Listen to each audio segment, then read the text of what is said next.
السلام عليكم ورحمة الله وبركاته. بسم الله الرحمن الرحيم.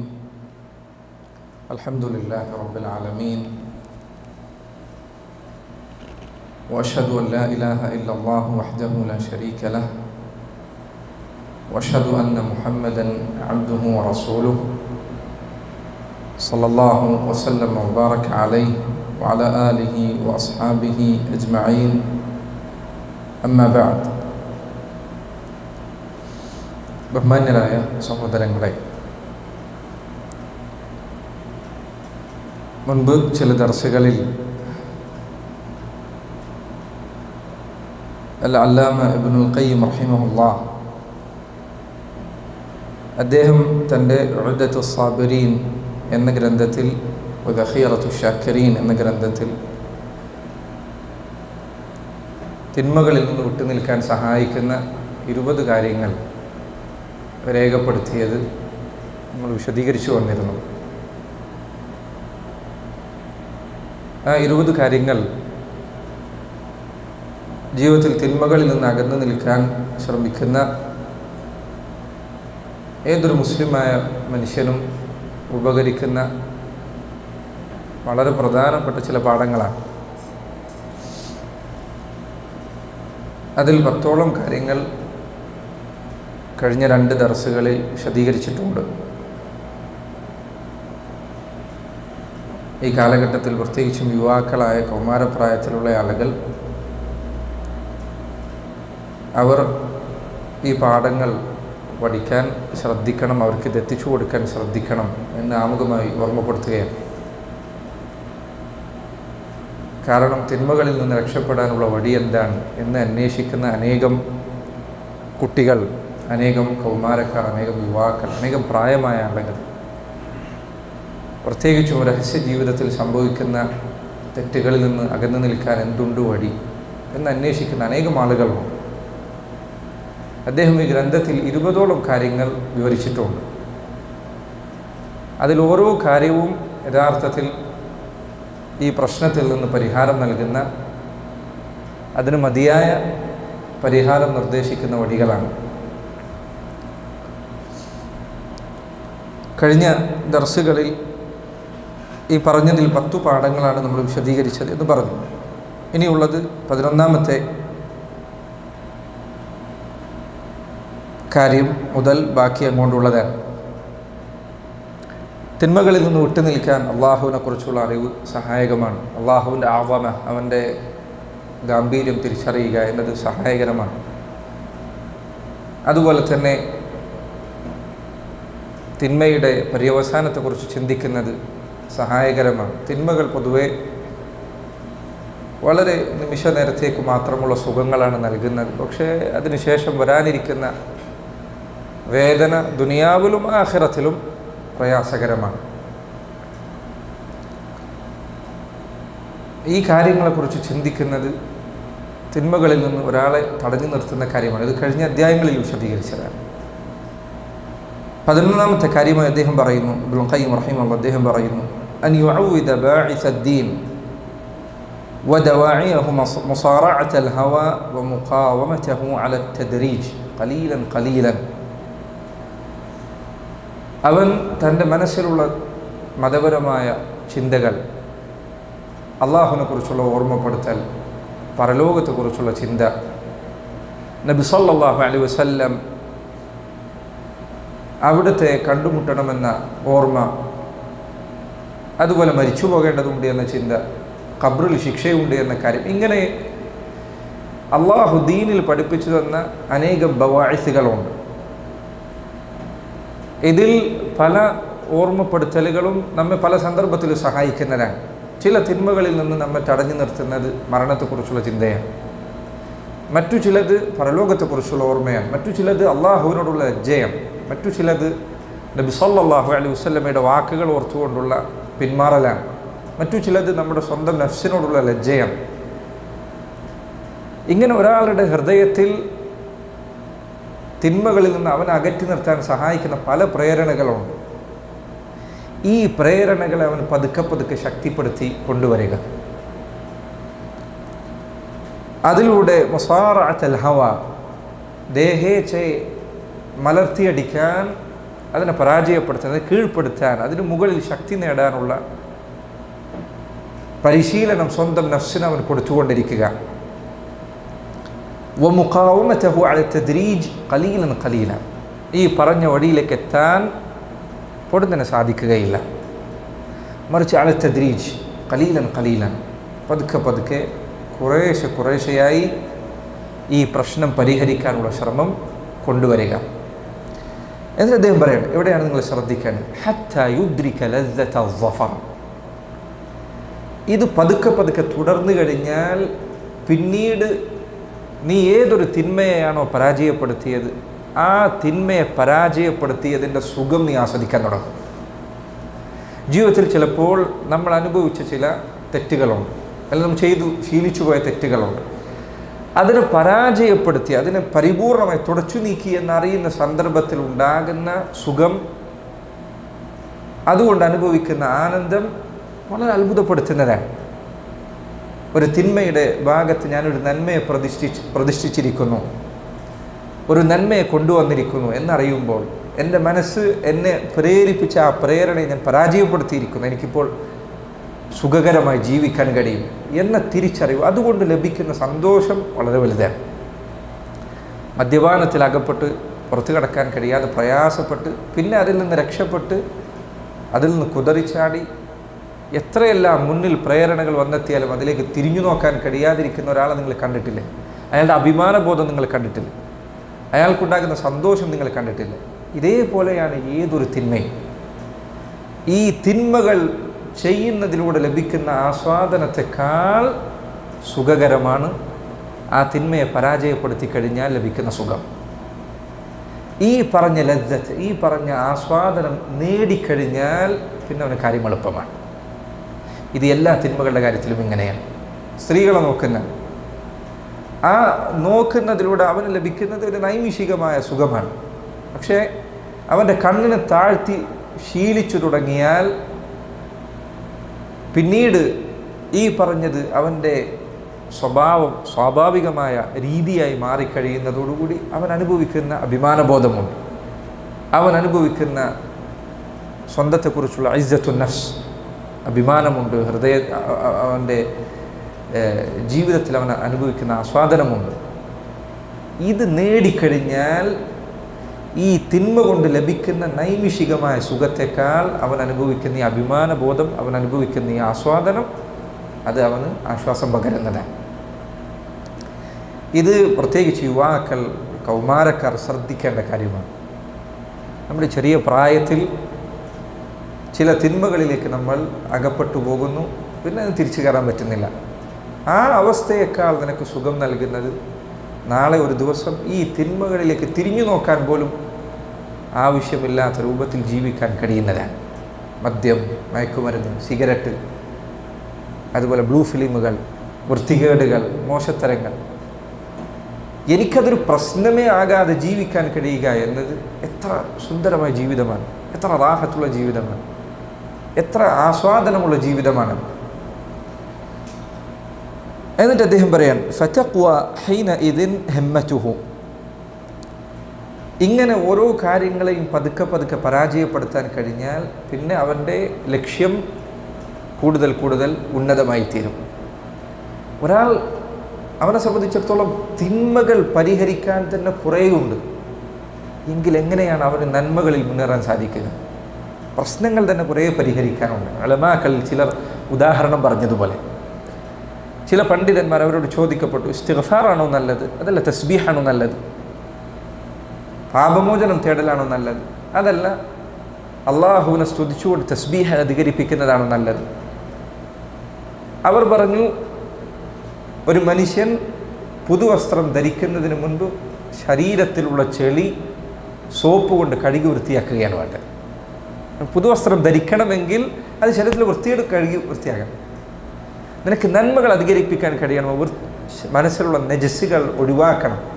ഇതുകൊണ്ട് നീ ശുഗലിലായാൽ, ഇതുകൊണ്ട് നീ തിരക്കിലായാൽ നന്മകൾ അധികരിപ്പിക്കാൻ സാധിക്കില്ല. അതുകൊണ്ട് അദ്ദേഹം പറഞ്ഞത് ഫതഖ്വ ഹിമ്മതോ, അവൻ ഹറാമുകളിൽ നിന്ന് സ്വന്തത്തെ വൃത്തിയാക്കി തുടങ്ങിക്കഴിഞ്ഞാൽ പിന്നെ അവൻ്റെ ലക്ഷ്യം വർദ്ധിച്ചുകൊണ്ടിരിക്കും. എന്നാൽ ഹറാമുകളിൽ വീണ് കിടക്കുന്നവൻ്റെ ഒന്നാമത്തെ ചിന്ത എങ്ങനെയെങ്കിലും ഇതൊന്നും ഒഴിവായി കിട്ടണമെന്നതാണ്. അതിനുശേഷമാണ് അവന് ജമാഅത്തിനെ കുറിച്ച് ചിന്തിക്കാൻ പറ്റുന്നത്. അതിനുശേഷമാണ് അവന് വിത്ര നിസ്കാരത്തെക്കുറിച്ച് ചിന്തിക്കാൻ പറ്റുള്ളൂ. അതിനുശേഷമേ അവന് രാത്രി നിസ്കാരത്തെക്കുറിച്ച് ആലോചിക്കാൻ പറ്റുള്ളൂ. കാരണം അവൻ്റെ ഒന്നാമത്തെ പ്രശ്നം അവനെ ബാധിച്ചിരിക്കുന്ന ഈ തിന്മയാണ്.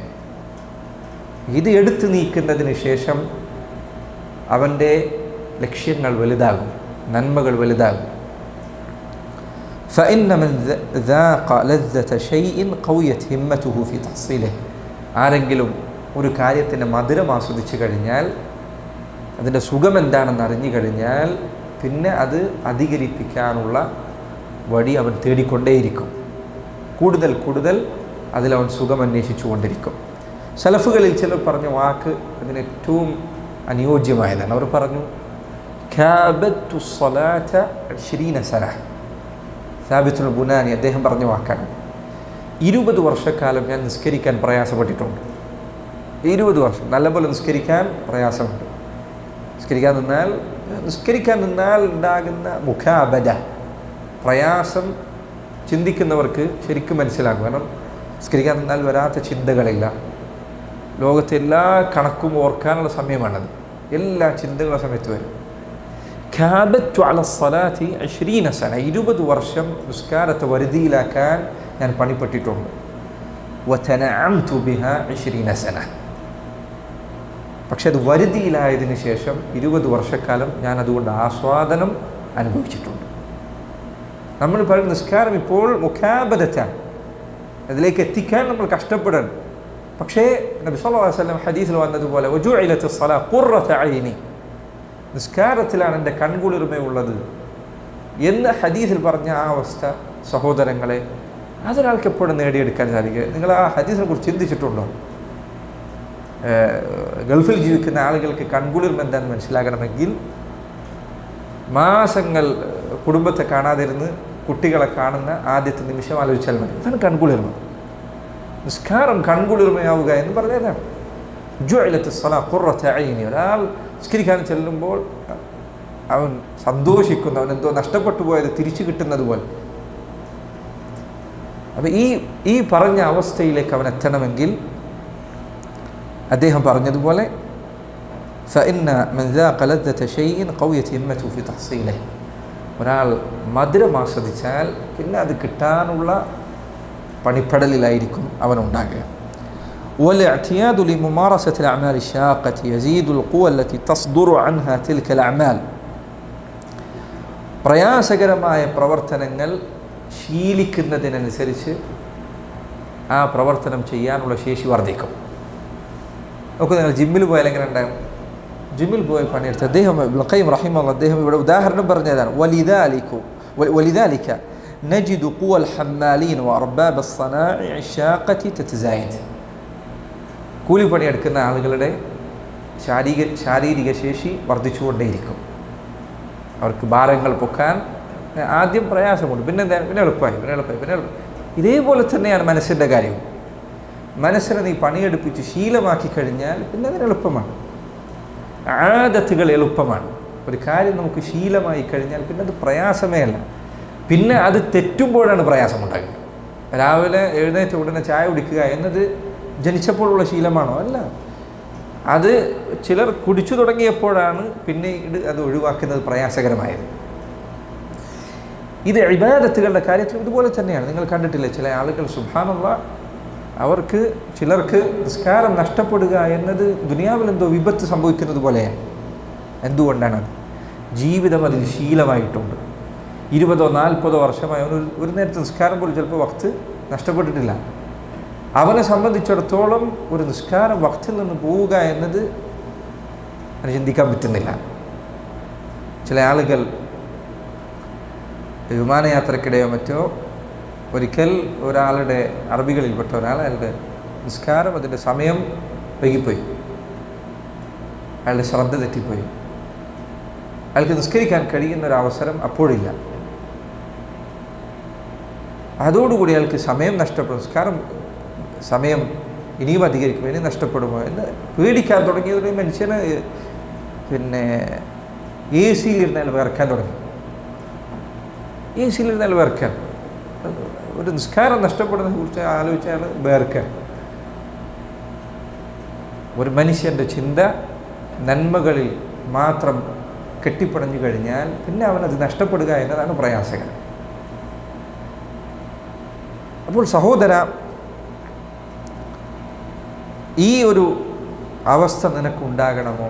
തിന്മകൾ ഉപേക്ഷിക്കുന്നത് ആദ്യത്തിൽ കുറച്ച് പ്രയാസമാണ്, പിന്നെ നിനക്കത് എളുപ്പമായി മാറും. പിന്നെ നിനക്ക് ചിലർ പറഞ്ഞതുപോലെ ഒരു കുതിരയുടെ മുകളിൽ കയറിയിരുന്ന് അതിനെ നിയന്ത്രിക്കുന്നത് പോലെ നിനക്ക് നിൻ്റെ നഫ്സിനെ നിയന്ത്രിക്കാൻ സാധിക്കും. നിൻ്റെ നഫ്സിനെ നീ പറഞ്ഞിടത്തേക്ക് കൊണ്ടുപോകാൻ സാധിക്കും. എന്നാൽ ഈ നഫ്സിൻ്റെ വിളികൾക്കനുസരിച്ച് അതിന് ഉത്തരം കൊടുക്കാൻ തുടങ്ങിയാലോ, അത് വിളിക്കുന്നിടത്തേക്കൊക്കെ പോയാലോ നീ ദുർബലനാകും. എന്നാൽ നീ നിൻ്റെ നഫ്സിനെ പിടിച്ചു കെട്ടുകയും അതിനു മുകളിൽ നിൻ്റെ അധികാരം കൊണ്ടുവരികയും ചെയ്താൽ, നോക്കൂ, നിങ്ങൾ ഉദാഹരണത്തിന് നാവിൽ വരുന്ന സംസാരങ്ങൾ നിയന്ത്രിക്കുക എന്ന് നോക്കൂ, നിങ്ങൾ ശീലിച്ചു നോക്കൂ. എളുപ്പത്തിൽ നാവ് നിൻ്റെ കൈ വരുതിയിലാണ്. അതുകൊണ്ടാണ് ആളുകൾ, ഹിദായത്ത് കിട്ടിയ ആളുകൾ, നോക്കൂ നിങ്ങൾ, ഇന്നലെ വരെ അവന് പല വൃത്തികേടുകളും ശീലമായി പറഞ്ഞവനാണ്. പക്ഷേ ഇപ്പോൾ അവൻ്റെ വായിൽ അങ്ങനെ ഒരു വാക്ക് വരിക എന്നത് വളരെ പ്രയാസമാണ്. എന്തുകൊണ്ടാണിത്? ശീലിപ്പിച്ചതുകൊണ്ടാണ്. ഇങ്ങനെ നിങ്ങൾക്ക് ശീലിപ്പിച്ചാൽ ഏതു തിന്മകളിൽ നിന്നും അകന്നു നിൽക്കുക എന്നത് സാധ്യമാകുന്നതാണ്. ഇബ്നുൽ ഖയ്യിം പറയുന്നു, ബിഖിലാഫിൽ ബസ്സാസ് വൽ ഖയ്യാത്ത് വനഹ്വിഹിമ. മനുഷ്യർ ശാരീരികമായ വലിയ ബുദ്ധിമുട്ട് ആവശ്യമില്ലാത്ത പണിയെടുക്കുന്ന ആളുകൾ, ഉദാഹരണത്തിന് തുണിക്കടയിൽ നിൽക്കുന്ന ആളുകൾ, അതല്ലെങ്കിൽ തുന്നൽ പണി ചെയ്യുന്ന ആളുകൾ, അവരുടെ ശരീരത്തിൻ്റെ ശക്തി കുറഞ്ഞു പോകുന്നതാണ് പൊതുവെ കാണുക. എന്തുകൊണ്ട്? ഒരു ശരീരത്തിന് കാര്യമായ പണിയില്ല. ഏതു കാര്യവും ഇതുപോലെ, ഹെഫ്ള് ഇതേപോലെയാണ്. ഖുർആൻ ഹെഫ്ളാക്കുന്നത്, ദീന് പഠിക്കുന്നത് ഇതേപോലെയാണ്. നിങ്ങൾ ശീലിപ്പിച്ചെടുത്താൽ നിങ്ങൾക്കത് എളുപ്പമാണ്. നോക്കൂ സഹോദര, ഒരു ദിവസവും എന്തെങ്കിലും ഒരു വിജ്ഞാനം പഠിക്കാതെ ഞാൻ ഉറങ്ങുകയില്ല എന്ന് തീരുമാനിച്ചു നോക്കൂ. എന്നെ സംബന്ധിച്ചിടത്തോളം അത് ശീലമായി കഴിഞ്ഞാൽ രാത്രി ഉറങ്ങുന്നതിന് മുൻപ് എന്തെങ്കിലും ഒന്ന് പഠിക്കാതെ ഉറങ്ങുക എന്നത് പ്രയാസകരമായി തീരും. എന്തെങ്കിലും ഒരു കാര്യം ദിവസവും വിശുദ്ധ ഖുർആൻ ഓതുക എന്നത്, ഒരു പരിധി എന്തെങ്കിലും ഒന്ന് ഓതുക എന്നത് ഒഴിച്ചുകൂടാനാകാത്ത ശീലമാക്കി നോക്കൂ. ഉറങ്ങുന്നതിന് മുൻപ് എന്തോ ഒരു കാര്യം മിസ്സായതുപോലെ അനുഭവപ്പെട്ടുകൊണ്ടിരിക്കും. അതില്ലാതെ ഉറങ്ങാൻ പറ്റില്ല. ചിലപ്പോൾ ഭയങ്കരമായ പണി അവനെ ഏൽപ്പിച്ചിട്ടുണ്ടാവും, എന്നാലും ക്ഷീണം ബാധിച്ചിട്ടുണ്ടാവും, എന്നാലും ഇതില്ലാതെ ഉറങ്ങാൻ അവന് സാധിക്കുകയില്ല. ശീലത്തിൻ്റെ പ്രശ്നമാണത്. നന്മകൾ ശീലമാക്കിയാൽ അത് എളുപ്പമാണ്, തിന്മകൾ ശീലമാക്കിയാൽ അത് എളുപ്പമാകും. അദ്ദേഹം പറയുന്നു, വമൻ തറക്കൽ മുജാഹദത ബിൽ കുല്ലിയ ضعف فيه باعث الدين. നന്നായി ശ്രദ്ധിക്കുക ഈ കാര്യം. ആരെങ്കിലും തൻ്റെ മനസ്സിൽ ദീൻ അതുകൊണ്ടുള്ള ഈ പ്രേരണകൾ കൊണ്ടുവരുന്നത് ഒഴിവാക്കിയാൽ, അത് വളരെ കുറച്ചാക്കിയാൽ, അത് ചുരുക്കമാക്കിയാൽ, അത് വളരെ നിസ്സാരമാക്കി കണ്ടാൽ അത് തീരെ ദുർബലമാകും. നിങ്ങളിത് ശ്രദ്ധിക്കേണ്ട വിഷയങ്ങളിൽ നിന്നാണ് നിസ്കാരത്തിലെ ചിന്തകൾ. നിസ്കാരത്തിലെ ചിന്തകൾ ആരെങ്കിലും വിട്ടുകൊടുക്കാൻ തുടങ്ങിയാൽ ആ പോരാട്ടം അവസാനിപ്പിച്ചാൽ അവൻ പരാജയപ്പെട്ടു. അവൻ്റെ നിസ്കാരം പതുക്കെ പോയി പിന്നെ അവൻ തക്ബീർ കെട്ടുന്നതും സലാം ചൊല്ലുന്നതും വരെ അവൻ അറിയുന്നുണ്ടാവില്ല, യാന്ത്രികമായിരിക്കും. എന്തുകൊണ്ടാണ് ഇത് സംഭവിക്കുന്നത്? നമ്മൾ പലരും നിസ്കരിക്കാൻ നിൽക്കും, ഭയങ്കര ആഹത്ത് നിസ്കരിക്കാൻ തുടങ്ങും, വജ്ജഹത്തു അല്ലെങ്കിൽ സലാത്തുൽ ഇസ്തിഫ്താഹ് ആരംഭിക്കും, ഫാത്തിഹ തുടങ്ങുമ്പോഴത്തേക്ക് നമ്മൾ ചിന്ത തെറ്റിയിട്ടുണ്ടാകും. ഫാത്തിഹ ഒരു പകുതിയാകുമ്പോൾ നമുക്ക് ചിലപ്പോൾ ഓർമ്മ വരും, ചിന്ത പോയിട്ടുണ്ട്, ശരിയാക്കും. ഖുർആൻ ഓതാൻ തുടങ്ങി, ഇമാം ഖുർആൻ ഓതാൻ തുടങ്ങി, കുറച്ചങ്ങ് എത്തിയപ്പോഴത്തേക്ക് ചിന്ത പോയി, വീണ്ടും ചിലപ്പോൾ ശരിയാക്കും. റുക്കൂഇലെത്തി, പിന്നെ നമ്മൾ എന്ത് ചെയ്യും? പോണോടത്തോളം പോട്ടെ എന്ന രൂപത്തിൽ ആ ചിന്ത ശരിയാക്കുന്നത് അവസാനിപ്പിക്കും. അതോടുകൂടി പിശാച് നിന്നെ കീഴ്പ്പെടുത്തി കഴിഞ്ഞു. ഈ പോരാട്ടം നീ തുടർന്നുകൊണ്ടിരിക്കണം. ഇത് കുറച്ച് കഴിഞ്ഞാൽ എളുപ്പമാകും. ഇൻഷാ അല്ലാഹ് അടുത്ത ചില പാഠങ്ങളിൽ അദ്ദേഹം ഈ കാര്യം കൂടുതലായി വിശദീകരിക്കുന്നുണ്ട്. ഇത് റിയാഇൻ്റെ കാര്യത്തിൽ ശ്രദ്ധിക്കണം. റിയാ നിങ്ങൾ വിട്ടുകൊടുത്തു തുടങ്ങിയാൽ റിയാ കീഴ്പ്പെടുത്തും, പിന്നെ റിയാ ഇല്ലാത്ത അമൽ ഉണ്ടാവില്ല. എന്നാൽ റിയാഇന് പരാജയപ്പെട്ടു കൊടുക്കാൻ നിൽക്കാതെ പണിയെടുത്താൽ റിയാഇനെ പരാജയപ്പെടുത്താൻ എളുപ്പമാണ്. ചില ആളുകൾ സുബ്ഹാനല്ലാഹ് യുദ്ധത്തിൽ ശത്രുവിൻ്റെ മുൻപിൽ നിന്ന് എഴുന്നേറ്റോടുന്നത് പോലെയാണ് റിയാഇനോട് പടവെട്ടുക. നിസ്കരിക്കാൻ നിൽക്കും. അപ്പോൾ റിയാ വരുമെന്ന് തോന്നിയാൽ അവൻ എന്ത് ചെയ്യും? നിസ്കാരം ഒഴിവാക്കും. സുന്നത്ത് നിസ്കരിക്കാൻ വേണ്ടി എഴുന്നേറ്റു അവന് തോന്നുക ഇത് റിയാ ആവുമെന്ന് തോന്നിയാൽ സുന്നത്ത് നിസ്കാരം ഒഴിവാക്കും. അവൻ ചെയ്യേണ്ടത് സുന്നത്ത് നിസ്കരിച്ച് റിയാ എന്നോട് പടവെട്ടുക എന്നതാണ്. നിസ്കരിക്കാതെ അവൻ എഴുന്നേറ്റ് പോയതോടുകൂടി അവൻ റിയാ എന്നോട് ഒരു യുദ്ധവും ചെയ്തിട്ടില്ല. അവൻ റിയാ പരാജയപ്പെടുത്തുകയാണ് ചെയ്തത്. ലോകമാന്യം അവനെ പരാജയപ്പെടുത്തുകയാണ് ചെയ്തത്. അവൻ നിസ്കാരത്തിലേക്ക് നിൽക്കട്ടെ. അള്ളാഹു സുബ്ഹാനഹു വ തആല നമ്മളെ ഇരുട്ടിൽ ജീവിക്കാനല്ല പഠിച്ചത്, ജനങ്ങളുടെ ജീവിക്കാനാണ്. അവിടെ ഇബാദത്ത് ചെയ്യേണ്ടി വരും, അവിടെ നന്മകൾ ചെയ്യേണ്ടി വരും. എനിക്ക് റിയാ ആവുമെന്ന് വിചാരിച്ചിട്ടൊന്നും ചെയ്യാതിരിക്കാൻ പറ്റുമോ? ഇല്ല. നിസ്കാരം അതിൽ വലിയൊരു പങ്ക് പരസ്യമായിട്ടാണ്. അതുപോലെ തന്നെ ഹജ്ജ് പരസ്യമായിക്കൊണ്ടാണ്, ഉംറ പരസ്യമായിക്കൊണ്ടാണ്. ദീനിൽ പരസ്യമായ ഇബാദത്തുകളുണ്ട്, രഹസ്യമായ ഇബാദത്തുകളുണ്ട്. ചിലപ്പോൾ പരസ്യമാക്കുന്നത് അഫ്ദലാകുന്ന സന്ദർഭങ്ങൾ വരെയുണ്ട്. നിങ്ങൾക്കറിയുന്നതായിരിക്കും. സദഖ മറ്റൊരാളെ പ്രേരിപ്പിക്കാനാണ് എങ്കിൽ പരസ്യമാക്കുന്നത് അഫ്ദലാണ്. രഹസ്യമായി ചെയ്യുന്നതിനേക്കാൾ ശ്രേഷ്ഠമാണ് വേറെ ഒരാളെ പ്രേരിപ്പിക്കുന്നതിനു വേണ്ടി സദഖ പരസ്യമാക്കുക എന്ന്. അപ്പോൾ സഹോദരങ്ങളെ, ചില ആളുകൾ ഈ പോരാട്ടം അതിൽ മനം മടുത്ത് യുദ്ധത്തിൽ നിന്ന് പിന്തിരിഞ്ഞോടരുത്. ഇബ്നുൽ ഖയ്യിം റഹിമഹുല്ലാഹ്, ഇബ്നു തൈമിയ്യ റഹിമഹുല്ലാഹ് ഇതിന് ഉദാഹരണമായി പറഞ്ഞ മറ്റൊരു വിഷയം ദീനി പഠനമാണ്. അദ്ദേഹം പറഞ്ഞു, ദീനി പഠനത്തിലേക്ക് പ്രവേശിച്ചവൻ പകുതിയിൽ വെച്ച് അത് ഇട്ടെറിഞ്ഞു പോവുക എന്നത് യുദ്ധത്തിൽ പ്രവേശിച്ചവൻ പിന്തിരിഞ്ഞോടുന്നവനെ പോലെയാണ്. ഇട്ടെറിഞ്ഞു പോകാൻ പാടില്ല. കയറിയോ അതിൽ തന്നെ നിൽക്കണം. അത് ഇട്ടെറിഞ്ഞു പോവുക എന്നത് അവന് പാടില്ലാത്ത കാര്യമാണ്. ഇതേപോലെ തന്നെയാണ് ഇബാദത്തുകളുടെ കാര്യം, ദീനുമായി ബന്ധപ്പെട്ട കാര്യങ്ങൾ. എത്ര ആളുകളാണ് ഈ പോരാട്ടം അവസാനിച്ച് പിന്നെ അവന് എവിടെയും കാണില്ല, അവന് ചിലപ്പോൾ മുസ്ലിമീങ്ങളുടെ സ്വഫിൽ തന്നെ കാണാത്ത അവസ്ഥ ഉണ്ടാകാറുണ്ട്. അങ്ങനെ പതുക്കെ പിറകെ പോയി പക്ഷെ ഒന്നിനുമില്ലാതെ. അങ്ങനെ ആകരുത്.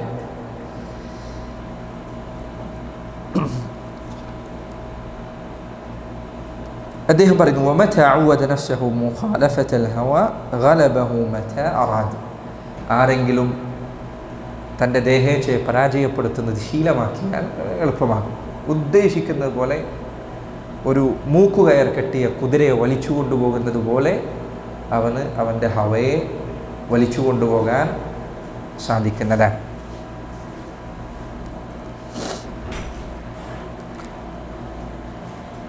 പന്ത്രണ്ടാമത്തെ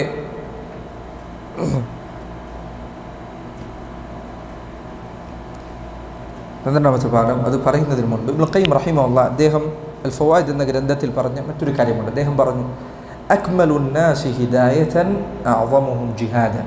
ജനങ്ങളിൽ ഏറ്റവും പരിപൂർണത ലഭിക്കുന്നവർ അവരിൽ ഏറ്റവും പരിപൂർണമായ പോരാട്ടം നടത്തുന്നവരാണ്, ഏറ്റവും പരിപൂർണമായ ജിഹാദിൽ ഏർപ്പെടുന്നവരാണ്. വഅഫ്റദുൽ ജിഹാദ് ജിഹാദുൻ നഫ്സ് ജിഹാദുൽ ഹവ. ഏറ്റവും നിർബന്ധമായ ഈ പോരാട്ടം സ്വന്തം നഫ്സിനോടുള്ള പോരാട്ടമാണ്, സ്വന്തം ഹവയോടുള്ള പോരാട്ടമാണ്. വജിഹാദു ശൈത്താനി വജിഹാദു ദുനിയ. പിശാചിനോടുള്ള പോരാട്ടമാണ്, ദുനിയാവിനോടുള്ള പോരാട്ടമാണ്. 4 കാര്യമാണ് അദ്ദേഹം പറഞ്ഞത്. അദ്ദേഹം നൂനിയയിൽ പറഞ്ഞിട്ടുണ്ട്. 4 യുദ്ധങ്ങൾ അവസാനമില്ലാത്ത, ഒരാൾക്കും പിന്തി നിൽക്കാൻ പറ്റാത്ത യുദ്ധമാണ്.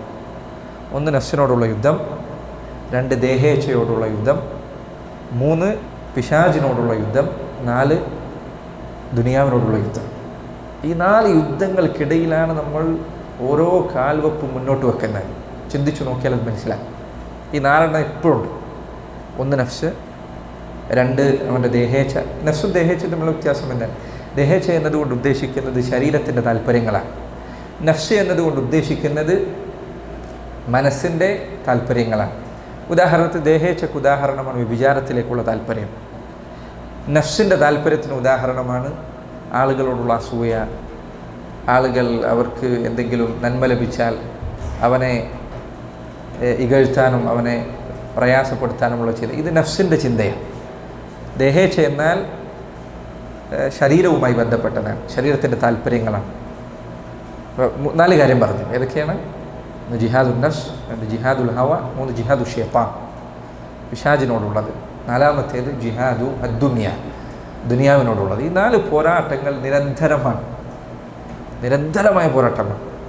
അപ്പോൾ ഇത് ഈ പറഞ്ഞ ഓരോ പോരാട്ടത്തിലും ശ്രദ്ധിക്കേണ്ട അനേകം പാഠങ്ങളുണ്ട്. നഫ്സിൻ്റെ കാര്യത്തിൽ ശ്രദ്ധിക്കേണ്ടത്, ഇതിലേറ്റവും വലിയ ശത്രു ഒരു നിലക്ക് പറഞ്ഞാൽ നഫ്സാണ്. കാരണം ഏറ്റവും വലിയ തന്ത്രശാലി അവനാണ്. അവനവൻ്റെ നഫ്സ്, അവനുണ്ടാക്കി വെക്കുന്ന ഉപദ്രവങ്ങൾ അത്രയും സൂക്ഷ്മമാണ്. പിശാചിൻ്റേത് ചിലപ്പോൾ നിനക്ക് തിരിച്ചറിയാൻ സാധിക്കും, പക്ഷെ നഫ്സിൻ്റേത് ചിലപ്പോൾ നിനക്ക് തിരിച്ചറിയാൻ കഴിയില്ല. നഫ്സ് നിന്നോട് പറയുക നീ വലിയ വിനയാന്വിതനാണ് എന്നായിരിക്കും, പക്ഷെ യഥാർത്ഥത്തിൽ നീ ഏറ്റവും വലിയ കിബറിലായിരിക്കും ഉണ്ടാവുക. നഫ്സിന് അതിൻ്റേതായ അഭിനയങ്ങൾ ധാരാളമുള്ള കാര്യമാണ് നഫ്സ് എന്നത്. 12-മത്തെ കാര്യം അദ്ദേഹം പറഞ്ഞു, അസ്സാനി അശർ കഫുൽ ബാത്തിലി അൻ ഹദീസിൻ നഫ്സ്. സുബ്ഹാനല്ലാഹ്. ചെറിയ കുട്ടികൾ, കൗമാരക്കാർ, അവരുടെ ഏറ്റവും അധികം ഉപകരിക്കുന്ന ഫായിദയാണിത്. അവർക്ക് ഏറ്റവും അധികം ഉപകരിക്കുന്ന പാഠമാണിത്. കഫുൻ നഫ്സി ഔ കഫുൽ ബാത്തിലി അൻ ഹദീസിൻ നഫ്സ്. മനസ്സിലുണ്ടാകുന്ന മൊട്ടിട്ടു തുടങ്ങുന്ന ചിന്തകളെ അതിൻ്റെ മൊട്ടുകളിൽ നിന്ന് തന്നെ തുടച്ചു നീക്കുക. വഇദാ മറത് ബിഹിൽ ഖവാതിർ നഫാഹ. മനസ്സിൽ മോശമായ എന്തെങ്കിലും ഒരു ചിന്തയുടെ ആരംഭമുണ്ടായാൽ അവിടെ സ്റ്റോപ്പ് ചെയ്യാം. വലാ യുഈഹ വയുസാകിനുഹ. ഒരിക്കലും മനസ്സിലുള്ള ഇത്തരം ചിന്തകൾക്ക് അവിടെ ഇടം കൊടുക്കരുത്, അതിനവിടെ താമസിക്കാൻ സ്ഥലം നൽകരുത്. പിന്നെ ആലോചിക്കാമെന്ന് പോലും പറയരുത്. അവിടെ നിർത്താം, അവിടെ അത് ക്ലോസ് ചെയ്യാം, അവിടെ അത് അവസാനിപ്പിക്കുക. അതിന് രണ്ടാമതൊരു അവസരം തുറന്നു കൊടുക്കരുത്. ഫഇന്നഹ തസീറു മുനാഹ്. സുബ്ഹാനല്ലാഹ്. അതേ പറയുന്നു, ഒരാൾ മനസ്സിൽ എപ്പോഴെങ്കിലും മുട്ടിട്ട ഒരു കാര്യം അതിന് ഹൃദയത്തിൽ സ്ഥാനം നൽകിയാൽ ഫഇന്നഹ തസീറു മുനാഹ്, അത് പിന്നീട് പകൽക്കിനാവുകളായി മാറും.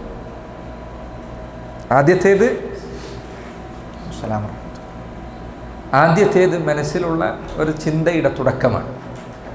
ഉദാഹരണത്തിന്, അവൻ കണ്ട ഏതെങ്കിലും ഒരു സ്ത്രീയെക്കുറിച്ച് മോശമായൊരു ചിന്തയുടെ തുടക്കമുണ്ടായി, അതാരംഭമാണ്.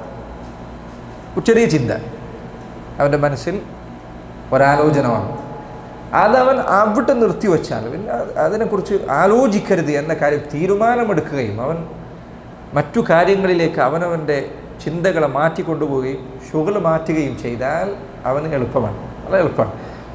കാരണം നമ്മുടെ ഹൃദയത്തിൽ നിങ്ങൾ ചിന്തിച്ചു നോക്കിയാൽ തിന്മകളുടെ പല ഖാത്തിറത്തുകളും പല മൊട്ടുകളും ഓരോ നിമിഷവും ചിലപ്പോൾ ഉണ്ടായിക്കൊണ്ടിരിക്കുന്നുണ്ട്. അതിൽ പലതും നമ്മൾ ചിന്തിക്കുന്നില്ല, നമ്മൾ ആലോചിക്കുന്നില്ല, മൈൻഡ് ചെയ്യുന്നില്ല, അഊദുബില്ലാ എന്ന് പറയും, അല്ലെങ്കിൽ വേറെ എന്തെങ്കിലും ചിന്തിക്കും. പക്ഷേ ഈ പറയുന്ന ഏതെങ്കിലും ഒരു ചിന്തയ്ക്ക് നമ്മൾ ശ്രദ്ധ കൊടുത്താൽ ഫൈനഹ തസീറു മുനാഹ്, അത് പതുക്കെ അവിടെ കിടന്ന് പകൽക്കിനാവായി വളരും. വഹിയ റൂഊസു അംവാലിൽ മഫാലീസ്. ഒരു പണിയുമില്ലാത്തവൻ്റെ ഏറ്റവും വലിയ മുതൽ എന്ന് പറയുന്നത് ഇത്തരം പകൽക്കിനാവുകളാണ്. അവനിങ്ങനെ ചിന്തിച്ചുകൊണ്ടിരിക്കും, ഒരു കാര്യവുമില്ലാതെ. ചിലപ്പോൾ അതുകൊണ്ട് പ്രത്യേകിച്ച് ഒരു ഫായിദ അവനുണ്ടാവില്ല. വഴിയിലിരിക്കും, ഏതെങ്കിലും ഒരു പെണ്ണിനെ കാണും, പെണ്ണിനെക്കുറിച്ച് ചിന്തിക്കും. എന്തെങ്കിലും ഒരു ഉപകാരം അവന് അതുകൊണ്ട് ഉണ്ടാകുന്നില്ല. ഫഇന്നഹ റൂഊസു അംവാലിൽ മഫാലീസ്. പരാജിതരുടെ ഏറ്റവും വലിയ സ്വത്ത് എന്ന് പറയുന്നത് ഈ പകൽക്കിനാവാണ്. ചിന്തകൾ വെറുതെ ചിന്തിച്ചുകൊണ്ടിരിക്കണം. ومتى ساكن الخواطر صارت أماني ثم تقوى فتصير هموما. നോക്കൂ നിങ്ങൾ, ഒരു ചെറിയ ചിന്തയുടെ മുട്ട് അത് വളർന്ന് പകൽക്കിനാവായി ثم تصير هموما, പിന്നെ അത് പകൽക്കിനാവ് എന്നതിൽ നിന്ന് വിട്ട്, പകൽക്കിനാവ് എപ്പോഴുണ്ടാവും? ഒഴിഞ്ഞിരിക്കുമ്പോഴാണ് പകൽക്കിനാവ് ഉണ്ടാവുക. ثم تصير هموما, പിന്നെ അവൻ പണിയെടുക്കുമ്പോഴെല്ലാം അവൻ്റെ ചിന്ത ഇതായി മാറും. തിന്മകളിലേക്ക് ശൈത്താൻ കൊണ്ടുപോകുന്ന രൂപം ഇതാണ്. ആദ്യം ഒരു ഖാത്തിറ, ഒരു ചെറിയ ഒരു മുട്ടിട്ട് നോക്കും, അതിന് അവൻ ശ്രദ്ധ കൊടുത്താൽ അത് പതുക്കെ പതുക്കെ അവൻ്റെ മനസ്സിലിട്ട് ഉരുട്ടി അത് അവൻ്റെ പകൽ കിനാവുകളാക്കി മാറ്റും. ഇത് ചെയ്താൽ, ഇത് കിട്ടിയാൽ ഇങ്ങനെയാണ്. പിന്നീട് ഫതസീറു ഹുമൂമൻ, പിന്നെ അവനത് കിട്ടാത്തതിനെ കുറിച്ചുള്ള വേദനയാണ്.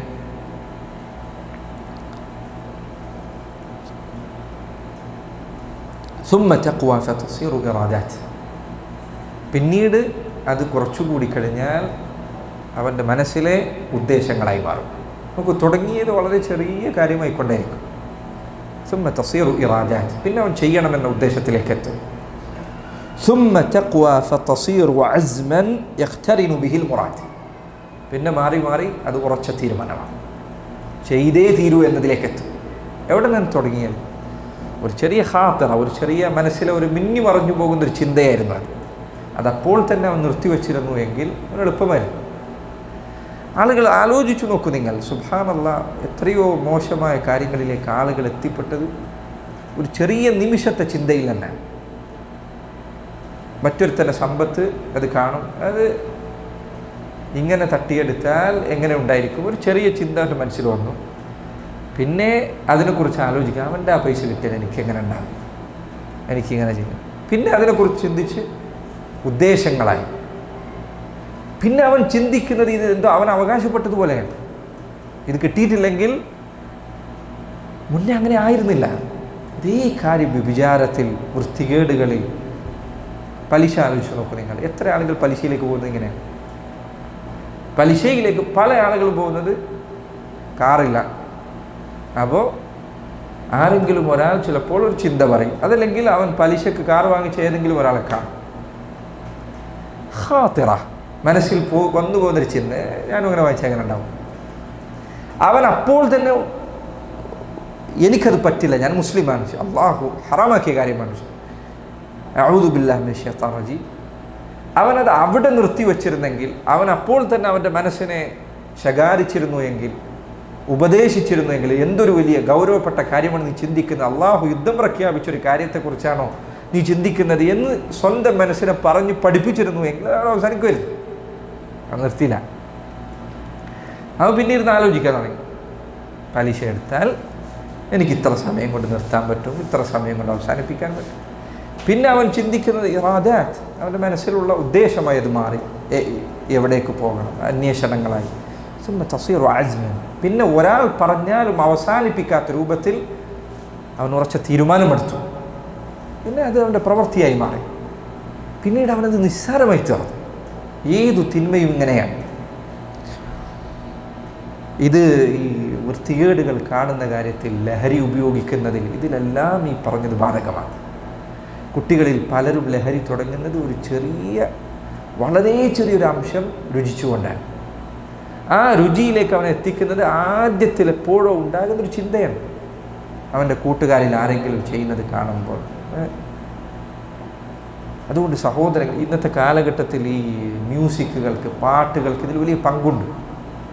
ഇത്തരം ലഹരി ഉപയോഗിക്കുന്നതിൽ, അതിലേക്ക് പ്രേരിപ്പിക്കുന്നതിൽ, ഇത്തരം ചിന്ത ഹൃദയത്തിൽ ഇട്ടുകൊടുക്കുന്നതിൽ സിനിമകൾക്ക് പങ്കുണ്ട്. റസൂലുള്ളാഹി സ്വല്ലല്ലാഹു അലൈഹി വസല്ലം എന്താണ് പറഞ്ഞത്? ലഹരി ഉപയോഗിക്കരുത് എന്ന് മാത്രമല്ല, ലഹരി ഉപയോഗിക്കുന്ന സദസ്സിലിരിക്കാൻ പാടില്ല എന്ന് പറഞ്ഞിട്ടുണ്ട്. നമ്മുടെ വീടുകളിൽ പഠിക്കുന്ന എത്രയോ കുട്ടികൾ നമ്മൾ ചോദിച്ചു നോക്കുക, അവർ ഹോസ്റ്റലിൽ പോയാൽ കൂട്ടുകാരോടൊപ്പം മദ്യപിക്കുന്ന സദസ്സിൽ പോയിരിക്കും. അവർ ഞാൻ മദ്യപിക്കുന്നില്ല, ഞാൻ അവിടെ ഇരുന്നിട്ട് പിന്നെ ഇറച്ചി കഴിക്കാൻ, അല്ലെങ്കിൽ വെറുതെ ഭക്ഷണം കഴിക്കാൻ. ഈ ഖാത്തിറ, അവർ കുടിക്കുന്നു, ഇവർ കുടിക്കുന്നു, ഇവർ ഉപയോഗിക്കുന്നു, ഇത് കാണുമ്പോഴുണ്ടാകുന്ന ഈ ഖാത്തിറ, ഇത് പതുക്കെ വളർന്ന് കാര്യം നിസ്സാരമായി തുടങ്ങും.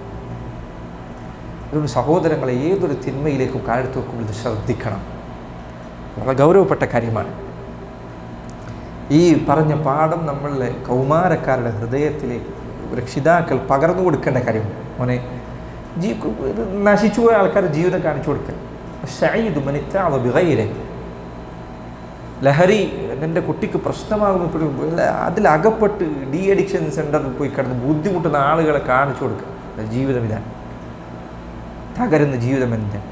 ഓരോരുത്തരും അവരവരുടെ അനുഭവങ്ങളിൽ തന്നെ എത്ര കാര്യങ്ങൾ പറയാനുണ്ടായിരിക്കും.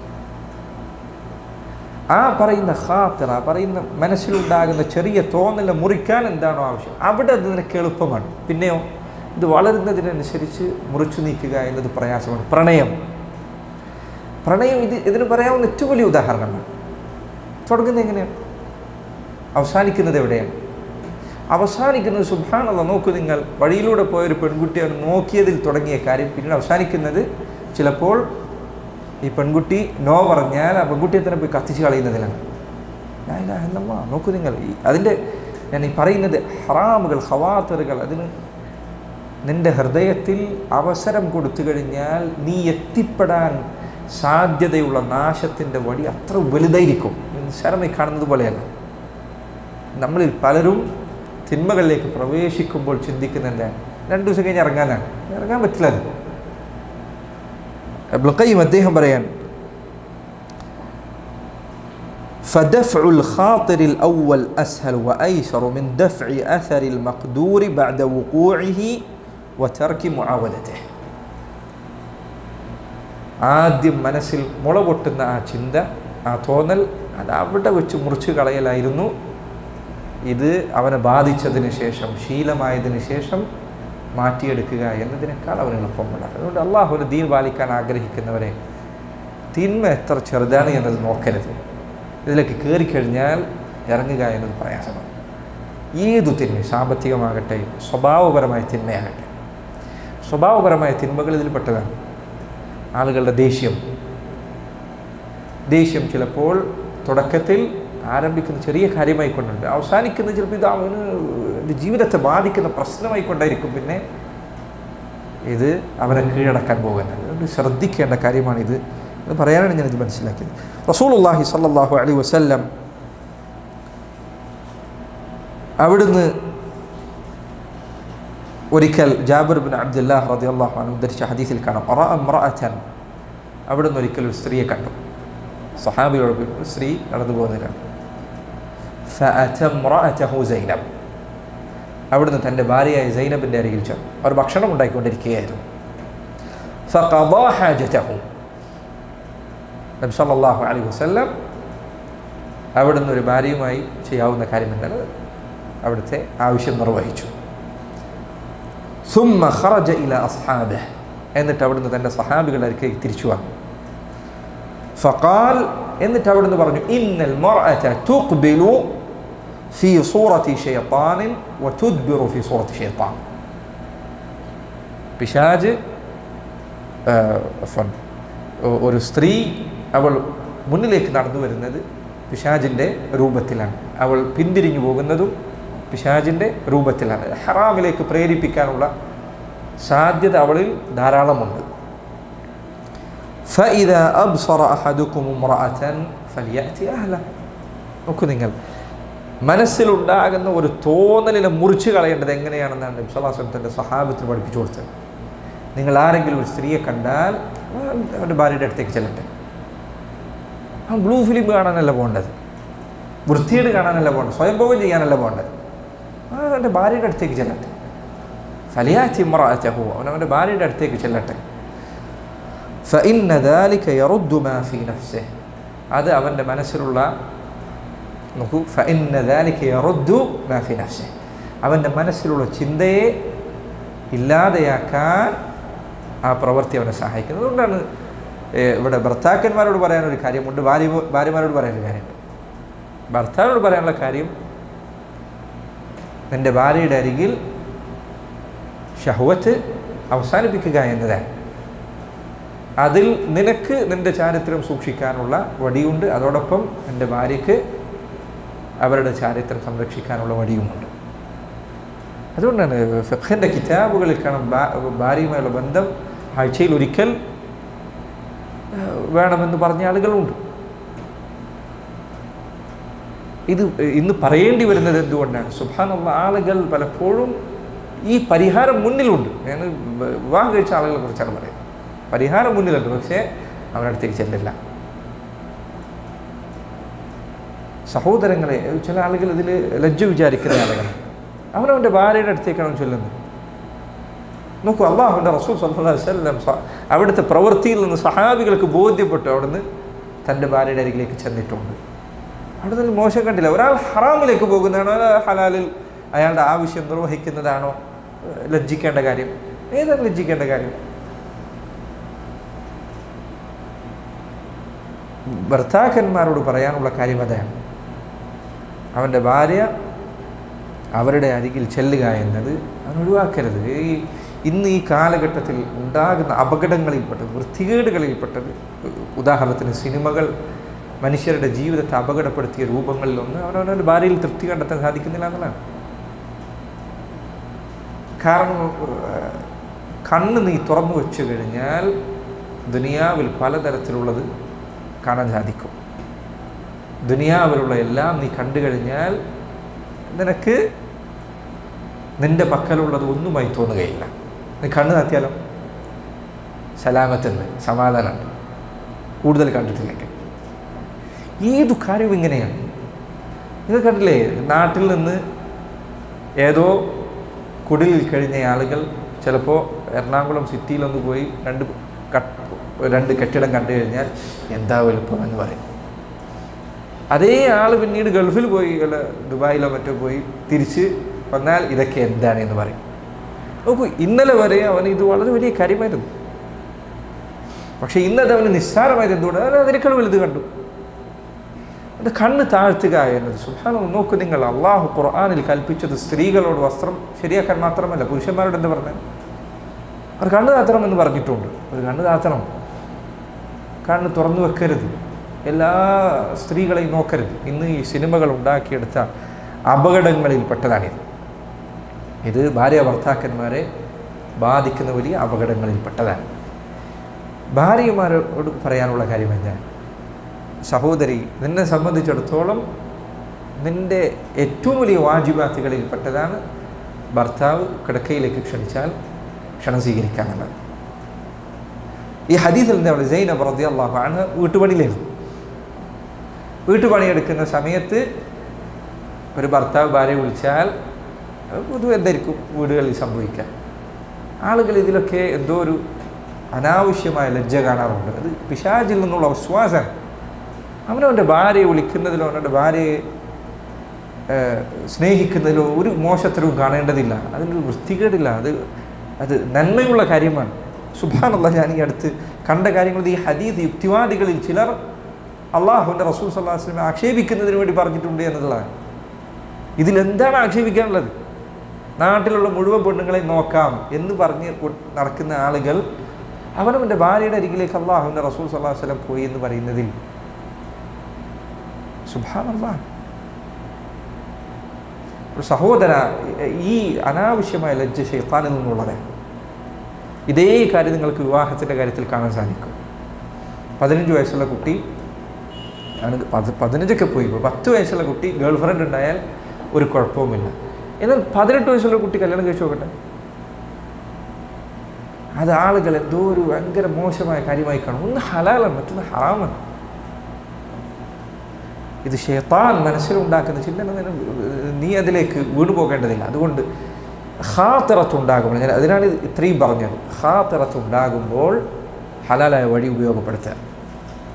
ഹലാലായ വഴി ഉപയോഗപ്പെടുത്തുക. ഇത് ശിർക്കിൻ്റെ കാര്യത്തിൽ സംഭവിക്കാം. കുട്ടിക്ക് അസുഖമായി, അപ്പോൾ അടുത്ത വീട്ടിൽ അയൽവാസി വന്നിട്ട് പറയും തങ്ങളുണ്ട്, എൻ്റെ കുട്ടിക്ക് അസുഖം വന്നപ്പോൾ അവിടെ കൊണ്ട് അസുഖം മാറിയിട്ടുണ്ട്. ഇത് ഖാത്തിറത്താണ്. എത്ര തൗഹീദുള്ള ആളുകൾ ഈ തുടക്കത്തിൽ വീണുപോയിട്ടുണ്ട്. എത്ര ആളുകൾ, നിങ്ങൾ നിസ്സാരമായി കാണരുത്.